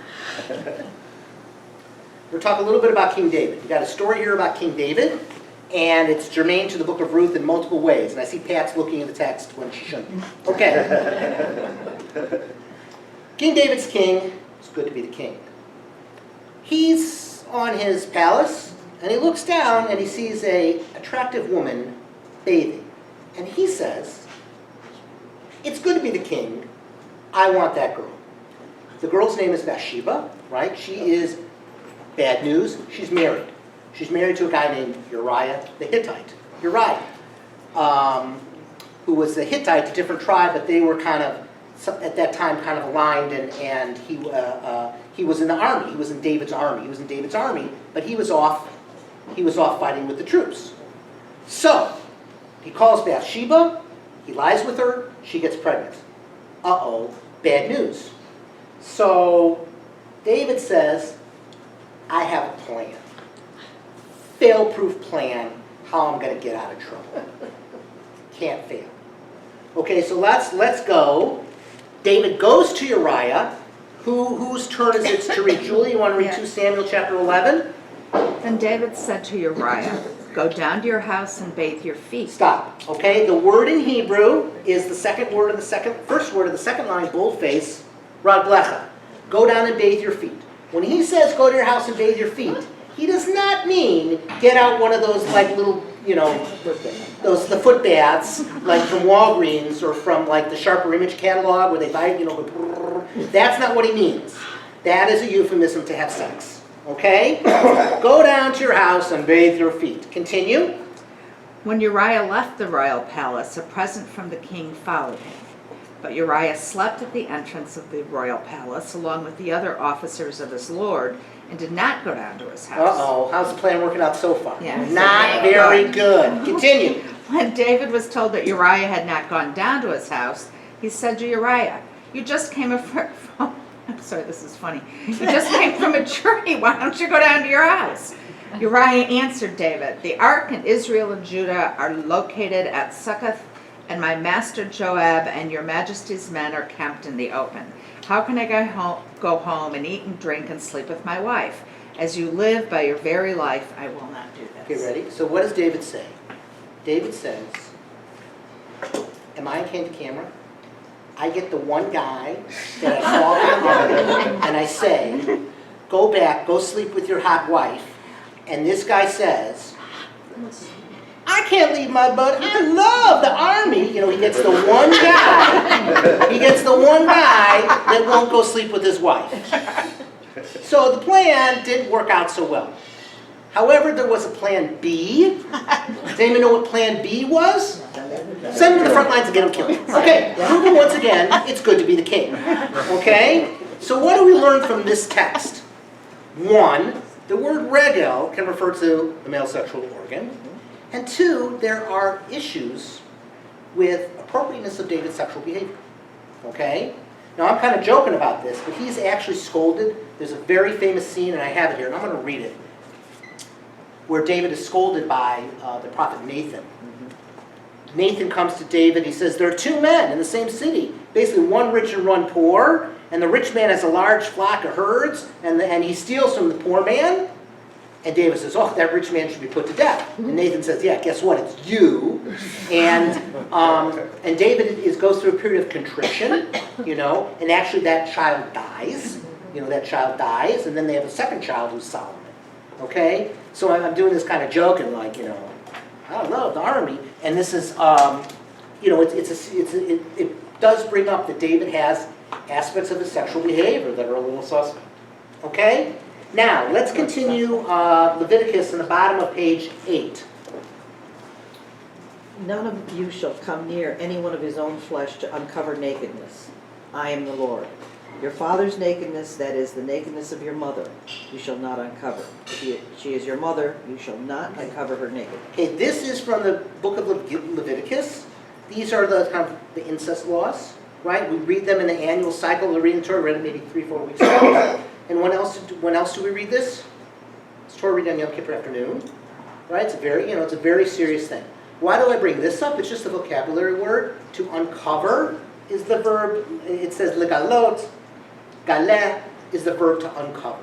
Okay? So when it says uncover, it's in a sexual context. Did I hand out that piece of paper with the emails? Did I give? Yeah. Has everybody signed? Everybody please sign that sheet whose email I do not have. Did I get everybody's? I think I have. Okay. Okay. Here. Okay, now we got something that's important. And I'm going to do this, and we may even run out of time. Yes? Why do they have like words, why cannot refer to the male organ just? Well, it's just a word that they use for it. They didn't have a separate word for it. Now, maybe they did in some contexts. I know in modern Hebrew they do, and I know in Yiddish, like 5 of them. Right? Mostly I learned them from when my father would play bridge on Monday nights. And there was, so I know the difference between a putz and a schmuck. I know them all. Okay. Okay, does that answer your question? Okay. Now, this is important. One thing I talked about last week, 2 weeks ago, is this coincidence in language and theme between marital fidelity and infidelity and theological fidelity and infidelity, right? I talked about it. I said, like it or not, when you recite the Shema, you say, Asher temzonim achareihem, be careful lest your eyes and your heart cause you to prostitute yourself, for another God. That the language and themes of fidelity, marital fidelity and theological fidelity are oftentimes coincident. This is a reading from the book of Hosea, who's one of the minor prophets. Hosea's wife was unfaithful. Hosea's wife was a prostitute. And it's a brutal book. And so who would like to read? Whose turn is it to read? Go ahead, Judy. Rejoice not, O Israel, as other peoples exalt, for you have strayed away from your God. You have loved a harlot's feet. By every threshing floor of new grain, threshing floor and winepress shall not join them, and the new wine shall betray them. So what do we learn from this? They're talking about the imagery of unfaithfulness, but they refer to a threshing floor, right, Agora, which is in the book of Ruth. And in fact, they say, you love the harlot's feet by every threshing floor. So what are they saying about a threshing floor? That's like the place of these type of relationships, right? The threshing floor is where this kind of stuff goes on. But if you think about it, think of an analogy, it's sort of like, a suite at Caesar's Palace in Las Vegas, right? You can go to a suite at Caesar's Palace in Las Vegas, husband and wife go for a second honeymoon, and they go to a suite at Caesar's Palace in Las Vegas, and they have appropriate sexual relations. Meanwhile, down the hall, in the Cleopatra suite or something, maybe some people are having some inappropriate illegal sexual relations. So I think what they're saying is that the threshing floor, it's used this in this poetic imagery. The threshing floor is kind of the place of fooling around. So when you say the threshing floor, it's like people know that's like kind of where the action happens. Either legit or not so legit.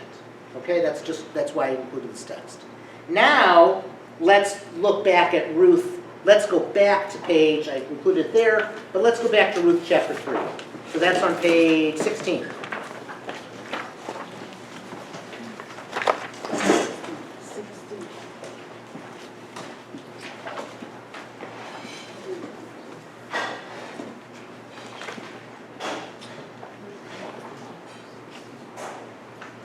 I'm going to ask somebody to read verse 1, just somebody read verse 1 through 11. And then, so what do we know? When we see this word foot, or regel, when we see it foot there, it is, if you look over in the text, what verse does it appear to? Verse 4, it says, Margalotav. Okay, if you don't read Hebrew, it's kind of hard, but it's in the first, second, third, fourth, fifth, sixth, seventh, eighth, ninth line, third word, Margalotav. So it's the word regel, but it does have that prefix mem in front of it. So, it's a little even more ambiguous. Okay, now let's read. Regel, let's say for now, we don't know. It could go either way. It could mean feet. It could mean sexual organ. Okay? Okay. Naomi, her mother-in-law, said to her, daughter, I will seek a home for you, where you may be happy. Now there is our kinsman Boaz, whose girls were close to. He will be winnowing barley on the threshing floor tonight. So bathe, anoint yourself, dress up, and go down to the threshing floor. But do not disclose yourself to the man until he has finished eating and drinking.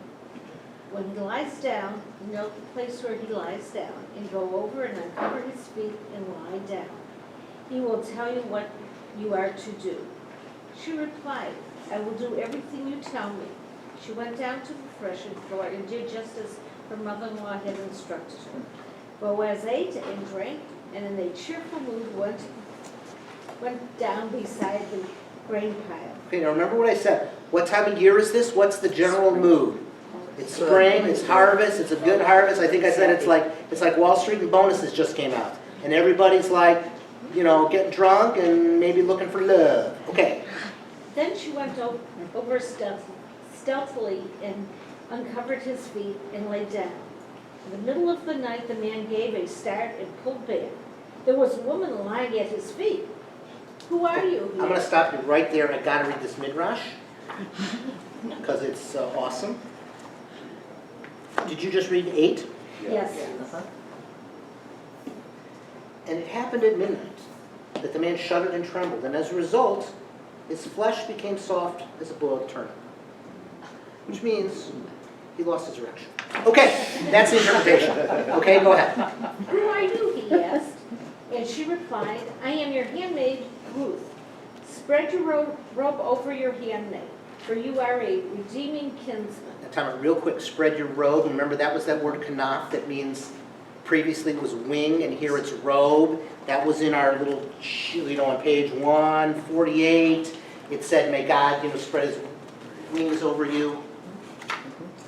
In 148, hold on, it says, Boaz had said to Ruth, "May the Lord reward your deeds, may a full recompense for the Lord, God of Israel, under whose wings you have sought refuge."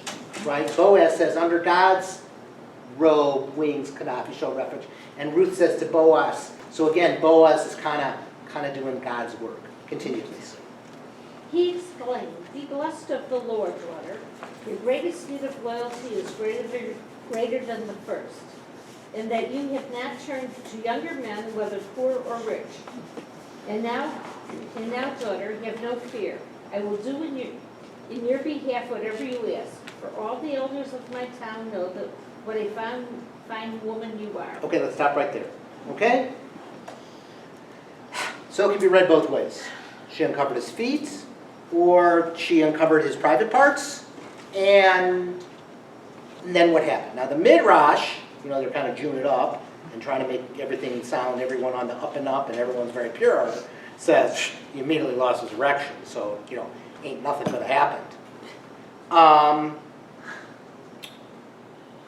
Do people have in their own mind, have they been thinking like whether rego refers to foot or rego refers to sexual organ? Sure. Do people have thoughts on it? Let's have a vote. Okay. So rego. Does it mean foot? Or does it mean PP, private parts? Okay, how many people are here? 1, 2, 4, 9, 6, 9, 8, 9, 10, 9, 12, 9, 14, 9, 16, 9, 18, 9, 20, 21. Okay. Raise your hand if you think rego means foot. Third option? Oh yeah, I suppose third option. I don't know. Shut it up. Raise your hand if you think rego means the gentleman's private parts. So there's 21 people, including myself. So I guess that's 20 of you. And then I'm over here. Okay? Now ready? I may be wrong. Because I've read scholars on this that say it can go either way. Many scholars say, don't be an idiot. Of course! And others say, no, it isn't. Yes? Why Are you changing your vote to my way? Because I'm not No. Okay. I asked this question because I couldn't understand. If you want to recognize somebody, you uncover their face, not their feet. You don't recognize. And she uncovered. I don't think it was an issue of recognition. She knew who he was. She uncovered. Did she uncover his feet, or did she did she yank down his shorts? See, when I first read it, I haven't read it. Oh, so you didn't even know the ambiguity, and you had such a dirty mind. You No, I really didn't. thought it yourself. I'm kidding. No, I meant when I first read it, I pictured her laying at his feet, and then her robe, and that she just was showing her devotion and fealty and subservience by laying there. That's what I But as a now, non-informed but now reader. I did this thing with that I'll never cheat sheet read on- it that way again. Exactly right. But obviously I threw you a curveball because now I happen to be, I personally happen to think it's foot. Okay? It's funny. Now, why do I think it's foot? This is just my opinion. I haven't really read anybody that said it like me. I've heard scholars that I agree with that say, well, obviously it's foot. I think what it isn't so much a euphemism. I mean, it's a double meaning, and there's a difference.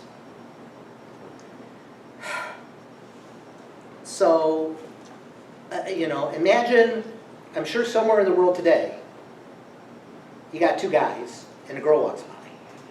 And one of the guys kind of lifts his foot up from a, say, horizontal position to a more upright position. And he goes like this to his buddy. All right, we know what he's saying.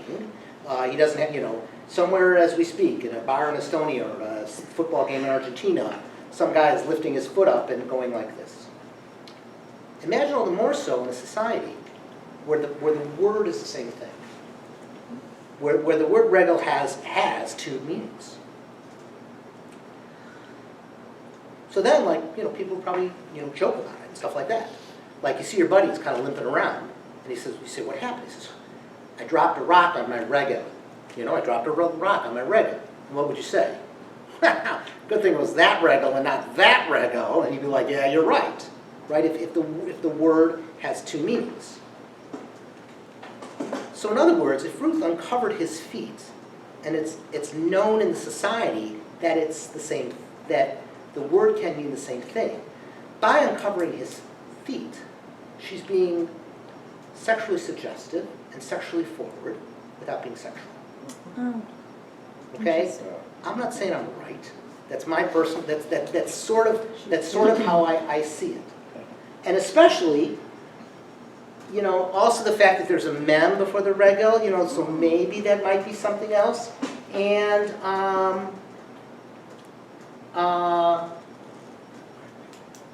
they don't mention until she got pregnant until book 4. They could have said she conceived right then, and they're not afraid necessarily to say that. So basically, I kind of led you on a wild goose chase there. But I may be wrong. I mean, I'm sure there's scholars that think clearly refers to his private parts. This is just my personal reading. Go ahead. Wouldn't it have been a really forward, brazen act to cover his private? You bet. Oh, yes, of course. And not only that, it's not fair. Maybe, but Naomi sent her to get a husband. What? Naomi sent her to get a husband and seduce him. Correct. This is, I used to have to say, this is like, I talked about this before, we're talking about the loving kindness. That Ruth is a great example of loving kindness. And how, sometime in the text, you imagine a kid reading this, it's like, this is the biggest example of loving kindness, what's the big deal? That if it were a Hollywood movie today, Ruth would be schlepping through a sandstorm with Naomi on her back and all that, and be overly dramatic. And so, like, similarly with the sex scene, I heard some Bible scholars say, this is about as sexy as it gets, in the Hebrew Bible. She made herself up, she went down, she uncovered his feet, which is like nudge, nudge, you know what she's saying. Okay? Again, it may not... Okay, go ahead. Ralph? Well, she is seducing him. You bet.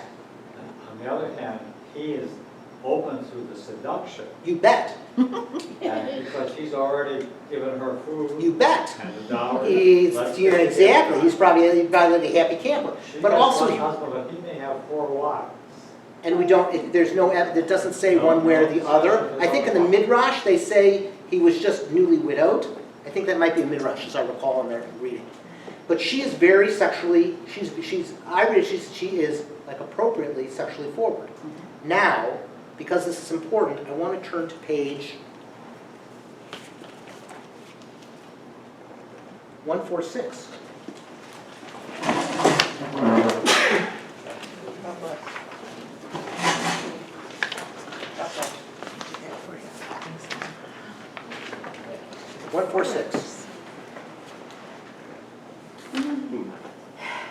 This talks about, these are just a couple examples that I came up with aspects of sexuality of women's sexuality in the Hebrew Bible. And this is the case of Leah and Rachel. So who would like to read that one line about Rachel? I don't know whose turn it is. Go ahead. When Rachel saw that she had borne Jacob no children, she became envious of her sister. And Rachel said to Jacob, "Give me children, or I shall die." Okay, I've heard better come-on lines, but, I mean, she's being, obviously very forward, about sexual behavior. Now, let's, Don, will you read the next 3 lines? This is kind of a kooky story about the mandrakes, and every time I read it, I say, you know what, I'm going to look up what mandrakes is, and I always forget to look up mandrakes.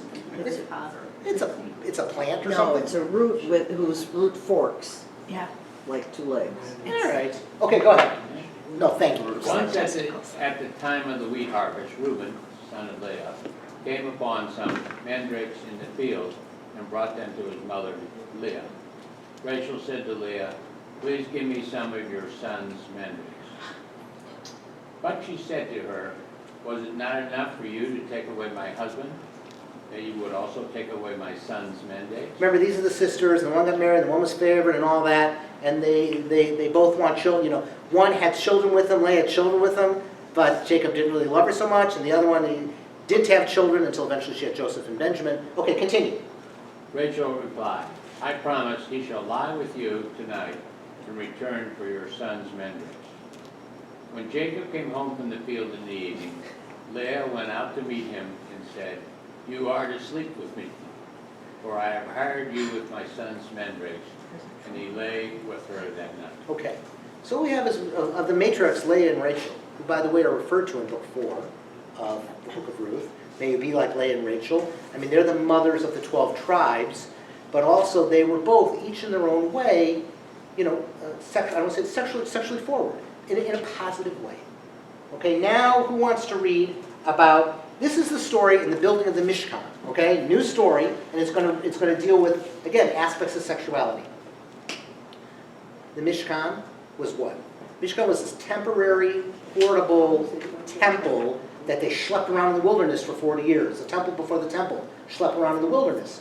And they had an altar, and they had the menorah, and they had the ark, and all that. And they had a washing bowl, a laver, because, it get a little messy, killing animals all day. A copper bowl, a copper laver, a copper washing bowl. They looked like a big bird bath. And it was made out of copper. Where did the copper come from? So let's who would like to read Exodus 38 about Bezalel? Vera, it's your turn. He, Bezalel, made the laver of copper and stands of copper from the mirrors of the women who perform tasks at the entrance of the tent of meeting. These are the records of the tabernacle of the pact, which were drawn up at Moses' bidding, the work of the Levites under the direction of Ithamar, son of Aaron the priest. The copper from the redemption offering, Hebrew Tanufah, yeah. came to 70 talents and 2,400 shekels.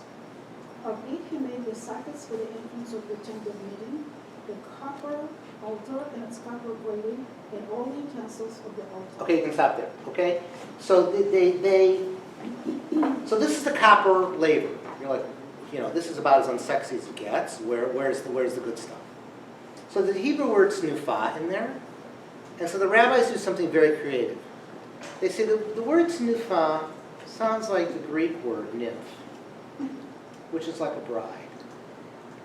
What does a bride have that's copper? A mirror. Because brides, women have mirrors to look at themselves in the mirrors. Okay, let's turn to page 147. Oh, you don't turn. Go to page 147. Whose turn is it to read? Go ahead. These are the accounts of the tabernacle and the bronze of the altar. So this is a midrash. This is maybe 500 of the Common Era. This is a commentary on that, just instructions of the copper laver in the tabernacle, which seems to have nothing to do with. Okay, but go ahead. The bronze of the altar refers to the bronze vessel given to a bride. For in Greek, they call a bride nymphe. A play on words, Tinufa, offering, and Nufe, agreed ground. You find that while the Israelites were making bricks in Egypt, Pharaoh decreed that they were not to sleep at home, so they would not have intercourse with their wives. Our Simeon, the son of Halaftah, said, "What did the Israelite women do? They would go to the Nile to draw water, and the Holy One, blessed be He, would fill their jugs with little fishes. Small fishes arouse sexual desire. They would sell some, cook and prepare the fish, and buy some wine with the proceeds of the sale, and then bring it to their husbands in the fields, as it is said, in all manner of service in the field. While the men were eating and drinking, the women would take out their mirrors and glance into them with their husbands. They would say, 'I am more attractive than you,' and the men would reply, 'I am handsomer than you.' In that way, they would arouse their sexual desires and become fruitful and multiply. The Holy One, blessed be He, caused them to conceive and Okay, so what is this rabbinic interpretation saying as follows? The copper that went into the Mishkan came from the mirrors that the women had in Egypt. What was the situation like in Egypt? Good. It says Pharaoh, didn't want them to have sexual relations, multiply. If you don't have sexual relations, the people are going to die. Plus, also, one can say, you can imagine a fellow comes home from work, honey, how was your day? I just got fired today. You're probably not going to have sex that night. That a man's self-esteem is low. It's hard for him, difficult for him, to get in the mood for sexual relations. So according to this midrash, the women took their mirrors, and in sort of a playful seduction, they'd say, look how pretty I am, and to kind of go the gentleman on, and the gentleman says, no, look how handsome I am, and that foreplay would bring them to have sex. Okay. This actually, I learned, Rabbi gave the drash on this when it was this parsha. Were you here for that? Did you hear that? She's talked about it over the years. Right. I mean, it's a great midrash. So what's it about? What is this midrash about? What is it an example of? Women taking action. Right, women taking action, and in a very appropriate, consensual, sexual way. Okay? So this is, and the same with Leah and Rachel, the ones before. And I would argue the same with Ruth, right? What Ruth did in Boaz on the threshing floor in chapter 3 was like a seduction scene. That they didn't even really have to have sex, but she did the right thing. She was forward. She was aggressive in a positive way for an appropriate consensual sexual relationship. Why is that so important to talk about? Okay, now we're getting to what's it about the book? What's the book of Ruth about? What is the book of Ruth really not like? Well, Esther. No. What is the book of Ruth not like? Women are subservient. No. What is the book of Ruth not like? The book of that also. What is the book of Ruth not like? The book of Judges, right? The help, right? The way, this is just one way to interpret it. The book of Ruth is the anti-Judges. The book of Ruth, what goes on in the book of Judges? Terrible things. Violence, horrible sexual violence. I mean, it's like, if you want to go home and read the last 4 chapters of the book of Ruth, don't do it without a barf bag. I mean, it is beyond grotesque. Book of Judges, it is beyond grotesque. All right, now again, that's the way it was written. I ain't saying that's the way it happened. The book of Ruth is sort of the anti-Judges. How did the book of Judges end? What's the last line in the book of Judges? I have it in here somewhere. In those days there was no king in Israel. Everyone did as he pleased. Okay? One could argue that the book of Ruth is Davidic propaganda. Now, I mean propaganda. Propaganda is a word that has many connotations. I mean in the not necessarily negative connotation. Most people think like propaganda is like the original fake news and it's something terrible people do and it's nothing but lies. But You know, if anybody in this room has ever bought a political memoir from some office holder, and you've read it and you liked it, you know, maybe that's propaganda, you know, so propaganda can cover a lot of things. I mean, it's a general theory that this book of Ruth, what are they doing? They're showing how wonderful David is by showing how wonderful Ruth was. By showing thank you very much, by showing how wonderful David's ancestry is.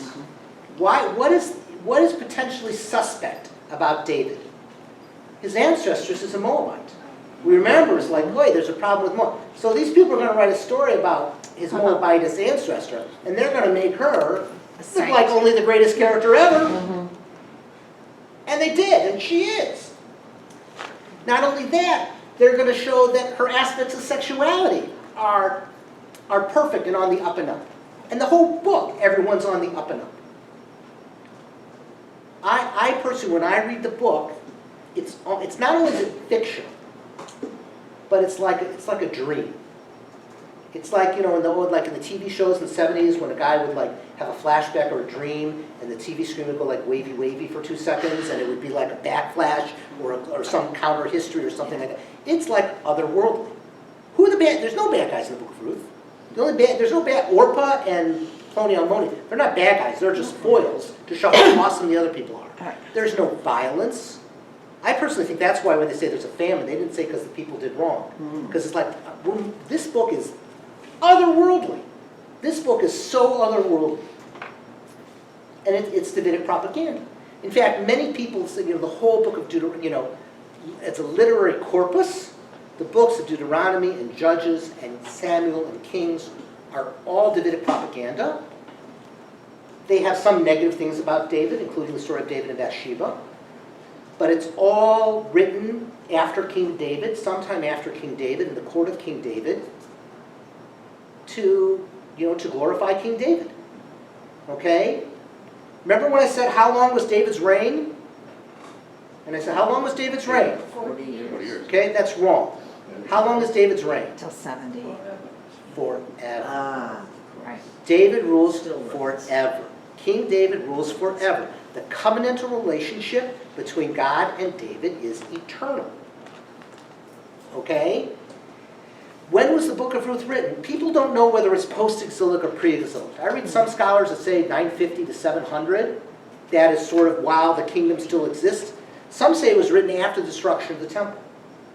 So in that case, it might have been sort of a nostalgic book, where we're going to write a story about King David's ancestress, and hot diggity dang, we're not going to make her the greatest character ever. In a world with sexual propriety, a world filled with everyone is law-abiding, everyone is law-abiding in their public relations, they are full of chesed in their interpersonal relationships, all right? So all these themes are true, and also in a very godly way, right? All these things are interspersed. You know, they're saying God bless you 25 times in 4 chapters.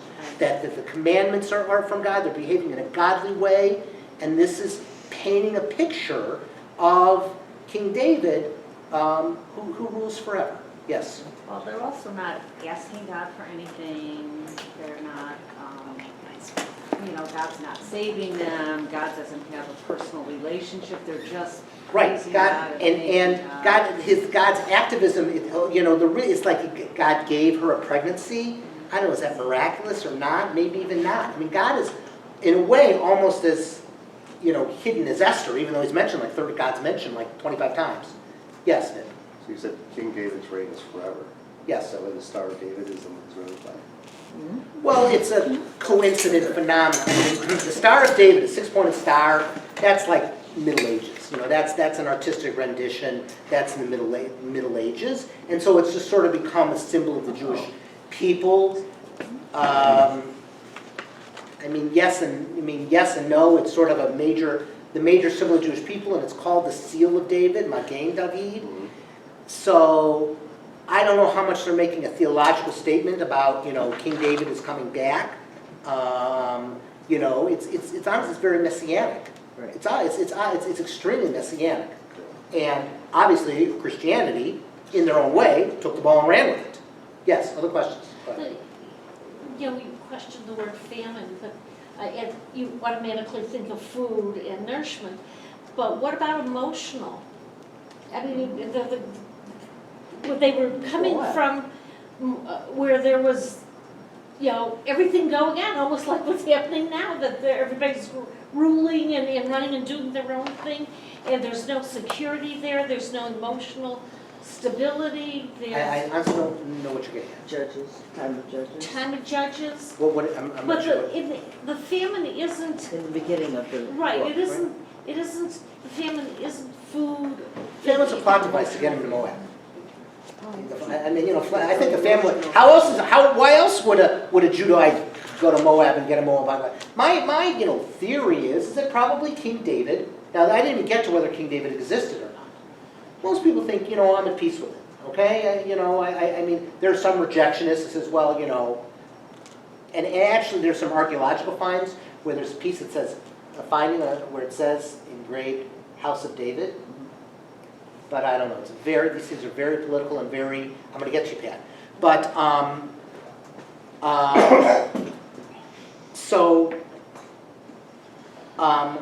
oh, the other thing is, you know, there's restriction against, again, also one of the reasons it might be post-exilic is remember when I talk about Ezra, and what did Ezra say?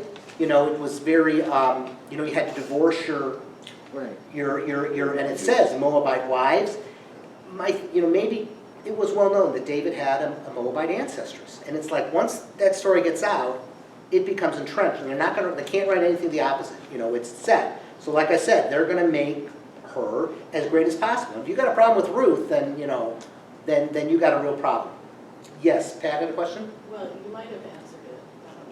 My question was, when you look at the basic construction of the book, Ruth as a character, why do they want to write her as a non-Israelite or as specifically a Moabite when they could have maybe altered the story a little bit and she could have just been a regular Israeli Judahite, a regular Judahite. Well, maybe because, you know, he really did have a Moabite ancestors, right? Or part of the theory is that this is sort of an anti-Ezra text. Ezra, who was saying very strict in who you could marry and who you got married, and this is something to be, you know, that, you know, we have to be more open to intermarriage. Now again, what defined as intermarriage 2,500 years ago is different than the word now, but in some ways it might be an anti-Ezra text. Yes, Ralph, you had a question. Well, David, and you are David, we're continuing to the end of the Second Temple. They had proved that they were related to the Davidic line, so that they could ascend the throne and not have revolutionary people coming and attacking them. After the destruction of the Second Temple, the monarchy died. Now we're changing from a monarchy to a religion, which is quite different. And so therefore you can't perpetuate the line. But until the end of the Second Temple, every one of them says, I'm descended from David. I think that was through the destruction of the first temple. I think that was through the destruction of the first temple. Second Temple. Well, I didn't think even after the first temple is destroyed and the monarchy is restored, they all make the claims that they are Davidic. Okay, I'll have to look that up. Okay, thank you. Yes? You know, it's just very out of the field. In a lot of literature, not Jewish literature, Jewish women referred as seductresses. Is it coming from this? Well, I'm gonna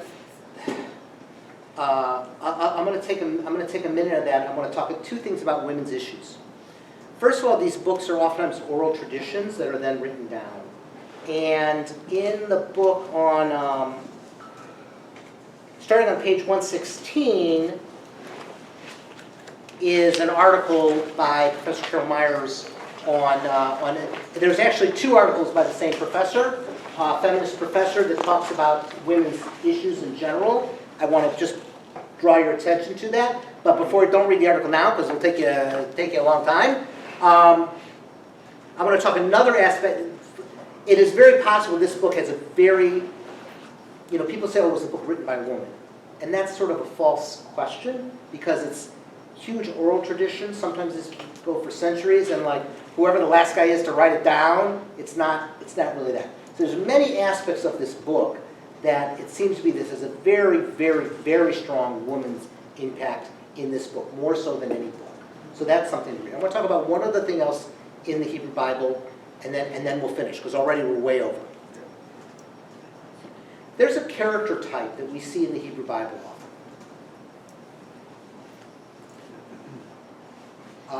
Savviness, or if you put it in a negative way, kind of guile or trickiness, right? You see that in the Hebrew Bible. What's like maybe a case that you can think of like that? Esau. Right, when Jacob steals Esau's birthright, with whose help? His mother. With his mother's help, right? With Rebekah's help, right? It's a tough thing for modern readers to handle, right? You see these events in the Hebrew Bible, and you're saying like, you need to take a business ethics class, right? But it's very hard, from some events that happened 2,500 years ago, 3,000, it's like, same thing. If you read about certain things, life in daily Rome, you say the same thing. Or life in the Middle Ages, you'd say the same thing. So people that get a little harsh here because you're at synagogue and you expect everybody to be very perfect and saintly by today's standards, the fact of the matter is, what we might consider to be ethically challenged, it's not appropriate to say in a society 2,500, 3,000 years ago. That's point one. I'm getting to your question. Point two is this. If you think of the scenes in the Bible as like a play, and you have different like rotating stages, what kind of stages do you see all the time? The battlefield, the sacrificial area, the area of the sacrifice, the royal court, and then the tents. Okay? Now, which one of those do the women appear? Tents. Only in one of them, right? So that's just the way the society was. That's just what was written about. And actually, if you read the first article, the one that you already had from 2 weeks ago, the article on page 100 or something, there's excellent stuff on that too. But when you combine these two things, that, there's this little trickiness, and the fact that women are only in the bedroom, you got a lot of women in the Bible where they're just being seems like a little tricky in the bedroom. And there's a lot of criticism, from a totally modern perspective, saying, oh, what a horrible text, and all these women are tricksters and all that. And actually, I have a good text about, on page 140 and 141, there's an article by this guy, Jonathan Kirsch. It's in a book. Has anybody read the book, The Harlot by the Side of the Road? It's a great book. All these very difficult stories about women in the Bible. And so, it says all these women in the Bible are come across horrible, like what you say, these seductors, kind of in a negative way. Read that article; it'll put it in a different light. It's kind of all that I've tried to do a little bit of that here. Okay. Any other questions? Yes. There's one thing about tricksiness and so forth. There's Boaz, who is seen as having children, girls who Naomi grew up with. Wait, where is it? He says, my girls in the field? No. Chapter 3. Here's our kinsman Boaz, whose girls you were close to. That means that when you were winnowing, when you were not winnowing, okay. when you were but he does praise her for not turning to younger men. Right. Okay, that's just like she could have married another guy, exactly. but she knows by choosing him, he was also that redeemer of the crowd. She could have gone off, married another guy, lived happily ever after, and Naomi would have been out of luck. Okay, but we're back to deception and so forth being a form of power, and power for the powerlessness, for the powerless. Yeah. Okay. Go on. But at the beginning of the chapter 3. Naomi says, go and do all this, fix yourself up, do all this, and she says, I will do everything you tell me. Okay, then when she comes to him... I forgot to say, go, you're awesome, go ahead. Well, when she comes to him, and he says, thank you for not turning to younger men, I will do whatever you ask. So, in a way, yes, she's putting herself in this man's power. Wait, when did she say that? He says to her, I will do whatever you ask. She had said to Naomi... Wait, what verse are you at? I'm just... 11. Have no fear, Correct. I will do whatever you ask. So it's a flip They That's are, awesome. and then he goes into woman of valor, I didn't so see- up and up and up. I didn't see that. It actually, it's That's another not thing that, rehearsal. you know, Yeah. when we look at it next year, how the characters change through time. Yeah. Ruth's, her self-assessment, obviously Naomi's, we talked about that, she says, Right. call me bitter, and how Naomi's character changed. There's so much stuff that we didn't study. You know, first I thought we'd read the whole text again today. And then I had my points. I had how many? I had 1, 2, 3, 4, 5, 6, 7, 8, 9, 10, 11, 12. There's so much. I had 12 points that we got, and we got to about 3 of them.